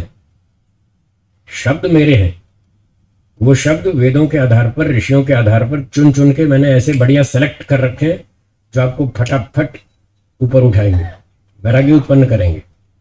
तो एक वाक्य रट लीजिए, ये संसार कचरा पेटी है। बोलिए। संसार दुखों का घर है, संसार मूर्खों के रहने की जगह है। बोलिए बोलिए। जगह है। मैं सच कह रहा हूं, ये बुद्धिमानों की रहने की जगह नहीं है, सत्य है। आप भी हो हाँ, मैं भी इसमें हूँ। मैं कौन सा पूरा बुद्धिमान हो गया हूँ? मेरी बात ध्यान से सुने, मैं बहुत नाप तोल कर बोलता हूँ। मैंने भी अभी पूरी बुद्धिमत्ता प्राप्त नहीं की है, जो थोड़ी कसर है उसी के लिए तो आया हूं जन्म लेकर। अगर आपसे ज्यादा बुद्धिमान हूं, और इस बात का प्रमाण है कि मैंने संन्यास ले लिया, घर छोड़ दिया, आपने अभी नहीं छोड़ा। ये इस बात का प्रमाण है। तो बुद्धिमान बनने के लिए ही तो आए हैं यहाँ पर। जो अविद्या बची है उसको उखाड़ के खत्म करना। और जब ये अविद्या मेरी खत्म हो जाएगी तो क्या मैं फिर अगला जन्म लूंगा? नहीं लूंगा। जब आपकी अविद्या खत्म हो जाएगी आप भी जन्म नहीं लेंगे। तो इससे अर्थ क्या निकला? जब तक जन्म लिया है थोड़ी अविद्या बाकी बची है, उसको, जिसमें अविद्या है तो वो बुद्धिमान कहाँ हुआ? पूरा बुद्धिमान नहीं है। जब अविद्या पूरी नष्ट हो जाएगी तो व्यक्ति पूरा बुद्धिमान हो जाएगा। जब पूरा बुद्धिमान हो जाएगा तो कहाँ रहेगा? मोक्ष में। बाकी बचे हुए मूर्ख। बाकी बचे हुए मूर्ख। इसलिए संसार मूर्खों के रहने की जगह है। ये जानबूझ के कठोर शब्द बोल रहा हूं, चुभने के लिए, आपको चुभाने के लिए, ताकि थोड़ी आपको भी हलचल मचे, थोड़ी खटपट हो और कहे यार हम बुद्धिमान, हम मूर्ख हैं। आपको सोचने का अवसर मिले, इसलिए जानबूझ के कठोर शब्द बोल रहा हूं, थोड़ा चुभाने के लिए। आपको ये चुभना चाहिए, तभी आप छोड़ेंगे संसार को, नहीं तो नहीं छोड़ेंगे। तो ये संसार बुद्धिमानों के रहने की जगह नहीं है। बुद्धिमान लोग मोक्ष में रहते हैं और संसार में अविद्या वाले रहते हैं। अब इस बात का क्या प्रमाण है कि संसार में मूर्ख लोग रहते हैं या अविद्या वाले रहते हैं और मोक्ष में बुद्धिमान रहते हैं? इसका उत्तर सुनिए। सुख भोगना बुद्धिमत्ता है या मूर्खता है? सुख भोगना बुद्धिमत्ता है। मोक्ष में सुख मिलता है या नहीं? बताओ, मोक्ष में बुद्धिमान हुए कि नहीं? हो गए ना। दुख भोगना बुद्धिमत्ता है या मूर्खता है? संसार में दुख मिलता है या नहीं? तो क्या मतलब हुआ? संसार में रहने वाले कैसे मूर्ख हैं? इसलिए कह रहा हूं, प्रमाण से बोलता हूं, तर्क से बोलता हूं, पहले सोचता हूं, पहले तैयारी करता हूं, उसके बाद बोलता हूं। मुझे गुरुजी ने बोलना सिखाया। गुरुजी ने 40-44 साल पहले मुझे बोलना सिखाया। पहले तोलो फिर बोलो। ये कहावत आप भी जानते हैं, पहले तोलो फिर बोलो। मैं तोलता हूं, आप तोलते नहीं, बस इतना फर्क है। मैं प्रमाण से पहले तोलता हूं कि जो बोलूंगा पहले उसको चेक करो, इसमें कहीं गलती तो नहीं है। न्याय दर्शन की जो 54 गलतियां बताई थी, बताइए। जब मैं कोई वाक्य बोलता हूं पहले 54 गलतियों में से उस वाक्य को फिल्टर करता हूं। 54 गलतियों में से अपने सेंटेंस को फिल्टर करता हूं और चेक करता हूं मेरे सेंटेंस में 54 में से कोई गलती तो नहीं आ रही। पहले चेक करता हूं, अगर आ रही है तो उसको ठीक करता हूं, फिर बोलता हूं, तोल के बोलता हूं। मेरी बात गलत नहीं होनी चाहिए, मेरी बात कटनी नहीं चाहिए, मेरी बात सिद्ध होनी चाहिए, सत्य होनी चाहिए। तो पहले प्रमाणों से उसकी परीक्षा कर लेता हूं कि मैं जो बोल रहा हूं वो सही है या गलत। गुरुजी ने सिखाया पहले प्रमाण ढूंढो, उसके बाद बोलो। क्या कहा? पहले प्रमाण ढूंढो, जब प्रमाण हो जेब में, हाथ में, तब बोलो। आप मार कभी नहीं खाएंगे, गारंटी। तो ऐसे गुरुजी ने सिखाया, तो मैं तो उसका पालन करता हूं, गुरुजी के पीछे चलता हूं, उनके आदेश निर्देश का पालन करता हूं। पहले तोलता हूं, पहले प्रमाण ढूंढता हूं, फिर बोलता हूं। इसलिए मैं हारता नहीं कभी। हाई कोर्ट में जाता हूं, सुप्रीम कोर्ट में जाता हूं, वहां के वकीलों से खूब बहस करके आता हूं। हाई कोर्ट के 150 वकील मेरे सामने बैठते हैं, आज तक कभी हारा नहीं, हमेशा जीत कर आता हूं, क्योंकि मुझे गुरुजी ने सिखाया और मैं उनके सिखाए के हिसाब से बोलता हूं, इसलिए जीत कर आता हूं।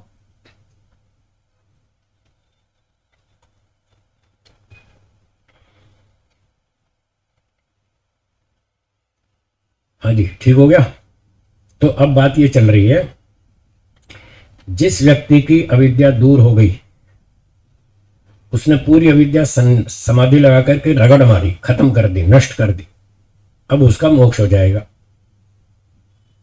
जीवात्मा के लिए संसार बनाया, भोग और अपवर्ग के लिए, एक व्यक्ति ने दोनों काम सिद्ध कर लिए, कर्मफल भी भोग लिया और अपवर्ग भी हो गया, मोक्ष भी हो गया उसका। तो अब संसार की क्या जरूरत है? जिस पर्पज से बनाया था संसार वो पर्पज पूरा हो गया, तो अब संसार को मिटा देना चाहिए, अब कोई जरूरत नहीं है। तो किसी विद्यार्थी ने पूछा, गुरुजी अगर किसी व्यक्ति को समाधि प्राप्त हो गई, उसको तत्व ज्ञान हो गया, ईश्वर से प्राप्त कर लिया और अविद्या भी रगड़ मारी, सारे पांचों क्लेश खत्म कर दिए, तो उसका तो काम कंप्लीट हो गया। उसका नाम है कृतार्थ। क्या नाम है? अर्थ माने प्रयोजन, कृत माने कर लिया। जिसने अपना प्रयोजन पूरा कर लिया, जिसने अपना प्रयोजन पूरा कर लिया वो है कृतार्थ। तो कृतार्थ के लिए तो जगत यूजलेस है, अब तो उसके लिए बेकार है, उसने क्या करना, जो करना था कर लिया। तो क्या फिर जब एक व्यक्ति का मोक्ष हो गया तो क्या ये संसार को फिर ईश्वर तोड़ देगा, नष्ट कर देगा? तो गुरु जी ने कहा नहीं, मुक्ति केवल एक की हुई है, अभी और करोड़ों बैठे हैं यहाँ उसकी मुक्ति हुई है, बाकियों की तो नहीं हुई ना। बाकियों का प्रयोजन अभी पूरा नहीं हुआ, उनके लिए यूजफुल है, इसलिए भगवान इस संसार को चालू रखेगा, खत्म नहीं करेगा। इस बात को अगले सूत्र में देखिए, 22वां। बोलिए, कृतार्थम प्रति अर्थम प्रति नष्टम अपि नष्टम अपि अनष्टम अनष्टम तद अन्य तद अन्य साधारणत्वात्। साधारणत्वात्। जो कृतार्थ हो गया, जिसने काम पूरा कर लिया, वो तो गया मोक्ष में, उसके लिए जगत बेकार है, यूजलेस है, वो छोड़ के अपना निकल लेगा।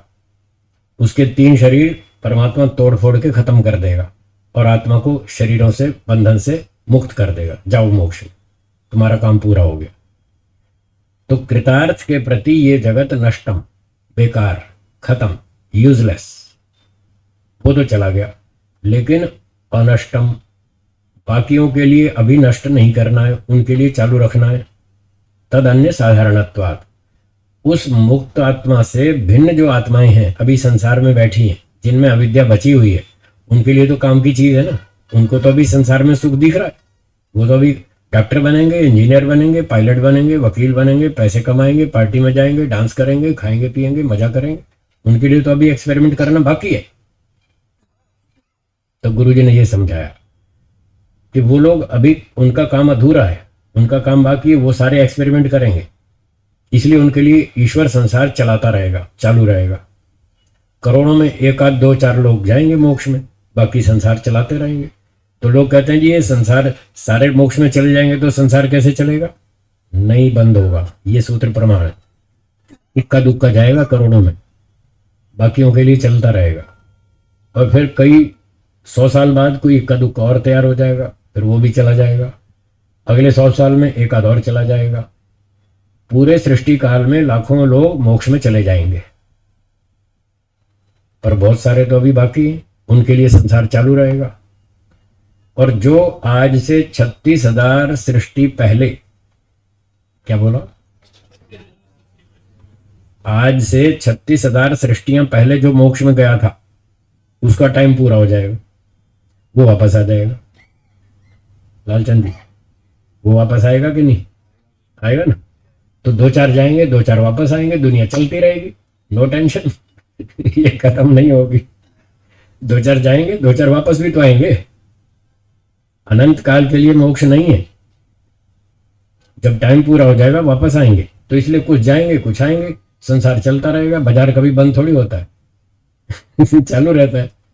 कुछ ग्राहक कपड़ा लेके चले जाते हैं, फिर जिनके पास नहीं, अगले दिन वो आते हैं, वो खरीदने आते हैं, आपकी दुकान चालू रहती है, चलती रहती है। इसलिए कहा इदानीम इव सर्वत्र न अत्यंतो छेदा, सांख्य दर्शन का सूत्र है, पहले अध्याय का। इदानीम इव, जैसे अब संसार चल रहा है, सर्वत्र, हमेशा ऐसे ही चलेगा। न अत्यंतो छेदा, पूरी तरह बंद कभी नहीं होगा, कभी भी पूरी तरह से बंद नहीं होगा। कुछ जाते रहेंगे, कुछ आते रहेंगे, दुनिया चलती रहेगी। और फिर आगे दूसरी बात, मैं मजाक से कहता हूं लोगों को, अरे भाई चले ना चले, तुम्हारी क्या टेंशन है? तुम चला रहे हो क्या जो चला रहा है ये तो उसकी टेंशन है। ये तो उसको सोचना है कि सारे मोक्ष में चले गए तो मेरी दुनिया कैसे चलेगी। ये सोचना तो ईश्वर का काम है, आपका थोड़ी। आप क्यों दुखी हो रहे? आप तो अपना हिसाब देखो, आपको ये सोचना है मेरा मोक्ष कैसे होगा, बस इतना सोचो। मैं दुख से कैसे छूटूंगा, आपको इस बात पर ज्यादा कंसंट्रेट करना, और फिर उसका रास्ता गुरुजन बताएंगे कि आपका मोक्ष कैसे होगा। तैयारी करो, योगाभ्यास करो, वैराग्य उत्पन्न करो, और फिर परोपकार भी करो। तो आप जब परोपकार करेंगे तो दो चार और भी तैयार हो जाएंगे। आपका मोक्ष भी तब होगा जब आप परोपकार करेंगे। स्वार्थी बनेंगे तो नहीं होगा। ये उसका सिलेबस है, उसका प्रोसीजर है कि आपको परोपकार करना होगा, तब ईश्वर आपको मोक्ष देगा। स्वार्थियों के लिए नो एंट्री, मोक्ष में नो एंट्री। स्वार्थियों को मोक्ष में एंट्री नहीं मिलती है। तो आपको परोपकार भी करना पड़ेगा, और फिर आपका भी मोक्ष हो जाएगा, दूसरों का भी जोश आएगा, धीरे धीरे वो भी जाएंगे मोक्ष में। एक एक करके जाते रहेंगे, कुछ कुछ वापिस आते रहेंगे, दुनिया चलती रहेगी। ये हो गया 22वां सूत्र। कृतार्थम प्रति नष्टम अपि अनष्टम तदन्य साधारणत्वात्। बोलिए। अभी जो व्यक्ति स्वार्थ करता है, स्वार्थ, हाँ ठीक है, ज्यादा चाहता है, ठीक है, ज्यादा समझ गया। आप ये कहना चाहते हैं जो मोक्ष में जा रहा है वो तो सबसे बड़ा स्वार्थी है। मैं समझ गया आप क्या कह रहे हैं। हाँ, मुझे स्वीकार है, जो मोक्ष में जा रहा है वो सबसे बड़ा स्वार्थी है, मुझे स्वीकार है। आप भी बनो। आप भी बनो ना स्वार्थी, बड़े स्वार्थी बनो। घटिया स्वार्थी क्यों बनते हो? धंधे में तो आप कहते हो धंधा बढ़ाओ, है पैसा कमाओ। जब पैसे कमाने की बात सोचते हैं तो मोक्ष के लिए क्यों नहीं सोचते? ये और भी बड़ा स्वार्थ है। बनो स्वार्थी। मैं आपसे बड़ा स्वार्थी हूं, पर ये स्वार्थ ऐसा है जो परोपकार पर टिका है। ये भी ध्यान रखना। यहां केवल स्वार्थ नहीं है। ईश्वर कहता है मोक्ष उन्हीं को दूंगा जो पहले तन मन धन देश धर्म के लिए खर्च करेंगे। तन मन धन सब देश के लिए झोंक दो, उलट दो। मोक्ष चाहिए मैं दूंगा। दुनिया वालों से मत मांगो, ये नहीं देंगे मोक्ष, इनके पास नहीं है, मेरे पास है। अगर मेरी बात, मुझसे मोक्ष लेना है तो मेरी शर्त माननी पड़ेगी। तो मेरी शर्त है जो भी तुम्हारे पास मैंने दिया है वो सब बांट दो। वो मेरा दिया हुआ है, तुम्हारा नहीं है। मेरा दिया हुआ है, मैं तुमसे कह रहा हूं इसको बांट दो। फिर तुम्हें क्या तकलीफ है? तुम्हें जो चाहिए वो मैं दूंगा। अब बोलो क्या तकलीफ है?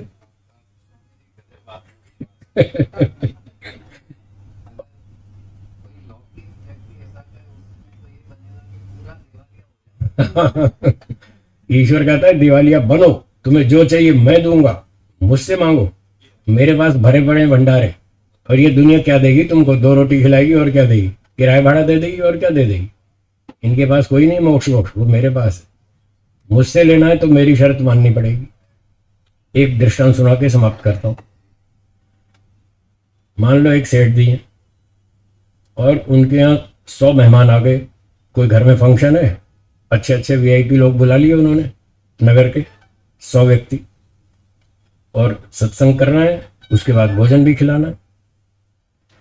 तो भोजन खिला के लिए बड़ा अच्छा अच्छा भोजन बनाया, मिठाई ये वो सब चीज़ें, और 10-20 अपने 10 नौकर लगा दिए कि ये 100 व्यक्ति आ रहे हैं, इनको अच्छी तरह खिलाना, बढ़िया सेवा करना, खुश होकर जाने चाहिए, किसी को नाराज मत करना है। पैसे की कमी नहीं है, मैं लगाऊंगा, खाना मैं लगाऊंगा, जो भी चाहिए खर्चा मैं करूंगा, तुमको सिर्फ परोसना है। ठीक है। सेठ जी ने फंक्शन कर लिया, अतिथि बुला लिए, भोजन तैयार करवा लिया बढ़िया बढ़िया, और 10 नौकरों को आदेश दे दिया कि ये अच्छे से अच्छा भोजन है, इनको सबको खिलाओ। अब सेठ जी पैसा लगा रहे हैं, सेठ जी भोजन बनवा रहे हैं, नौकरों को तो सिर्फ परोसना है, उनकी जेब से क्या जा रहा है? अब सेठ का दिया हुआ भोजन उसको खूब खिलाओ, जम के खिलाओ। हमको सेठ को खुश करना है। अगर सेठ खुश हो गया तो हमको भी इनाम मिलेगा, हमारे भी वारे न्यारे हो जाएंगे। तो अपनी जेब से क्या जा रहा है? खूब सब देश भर में परोसता फिर रहा हूँ। सेठ दे रहा है, मैं खिला रहा हूँ, मेरा क्या जा रहा है? कुछ भी नहीं जा रहा मेरी जेब से। ऐसे सोचेंगे तो हो जाएगा मोक्ष। आगे समझ में?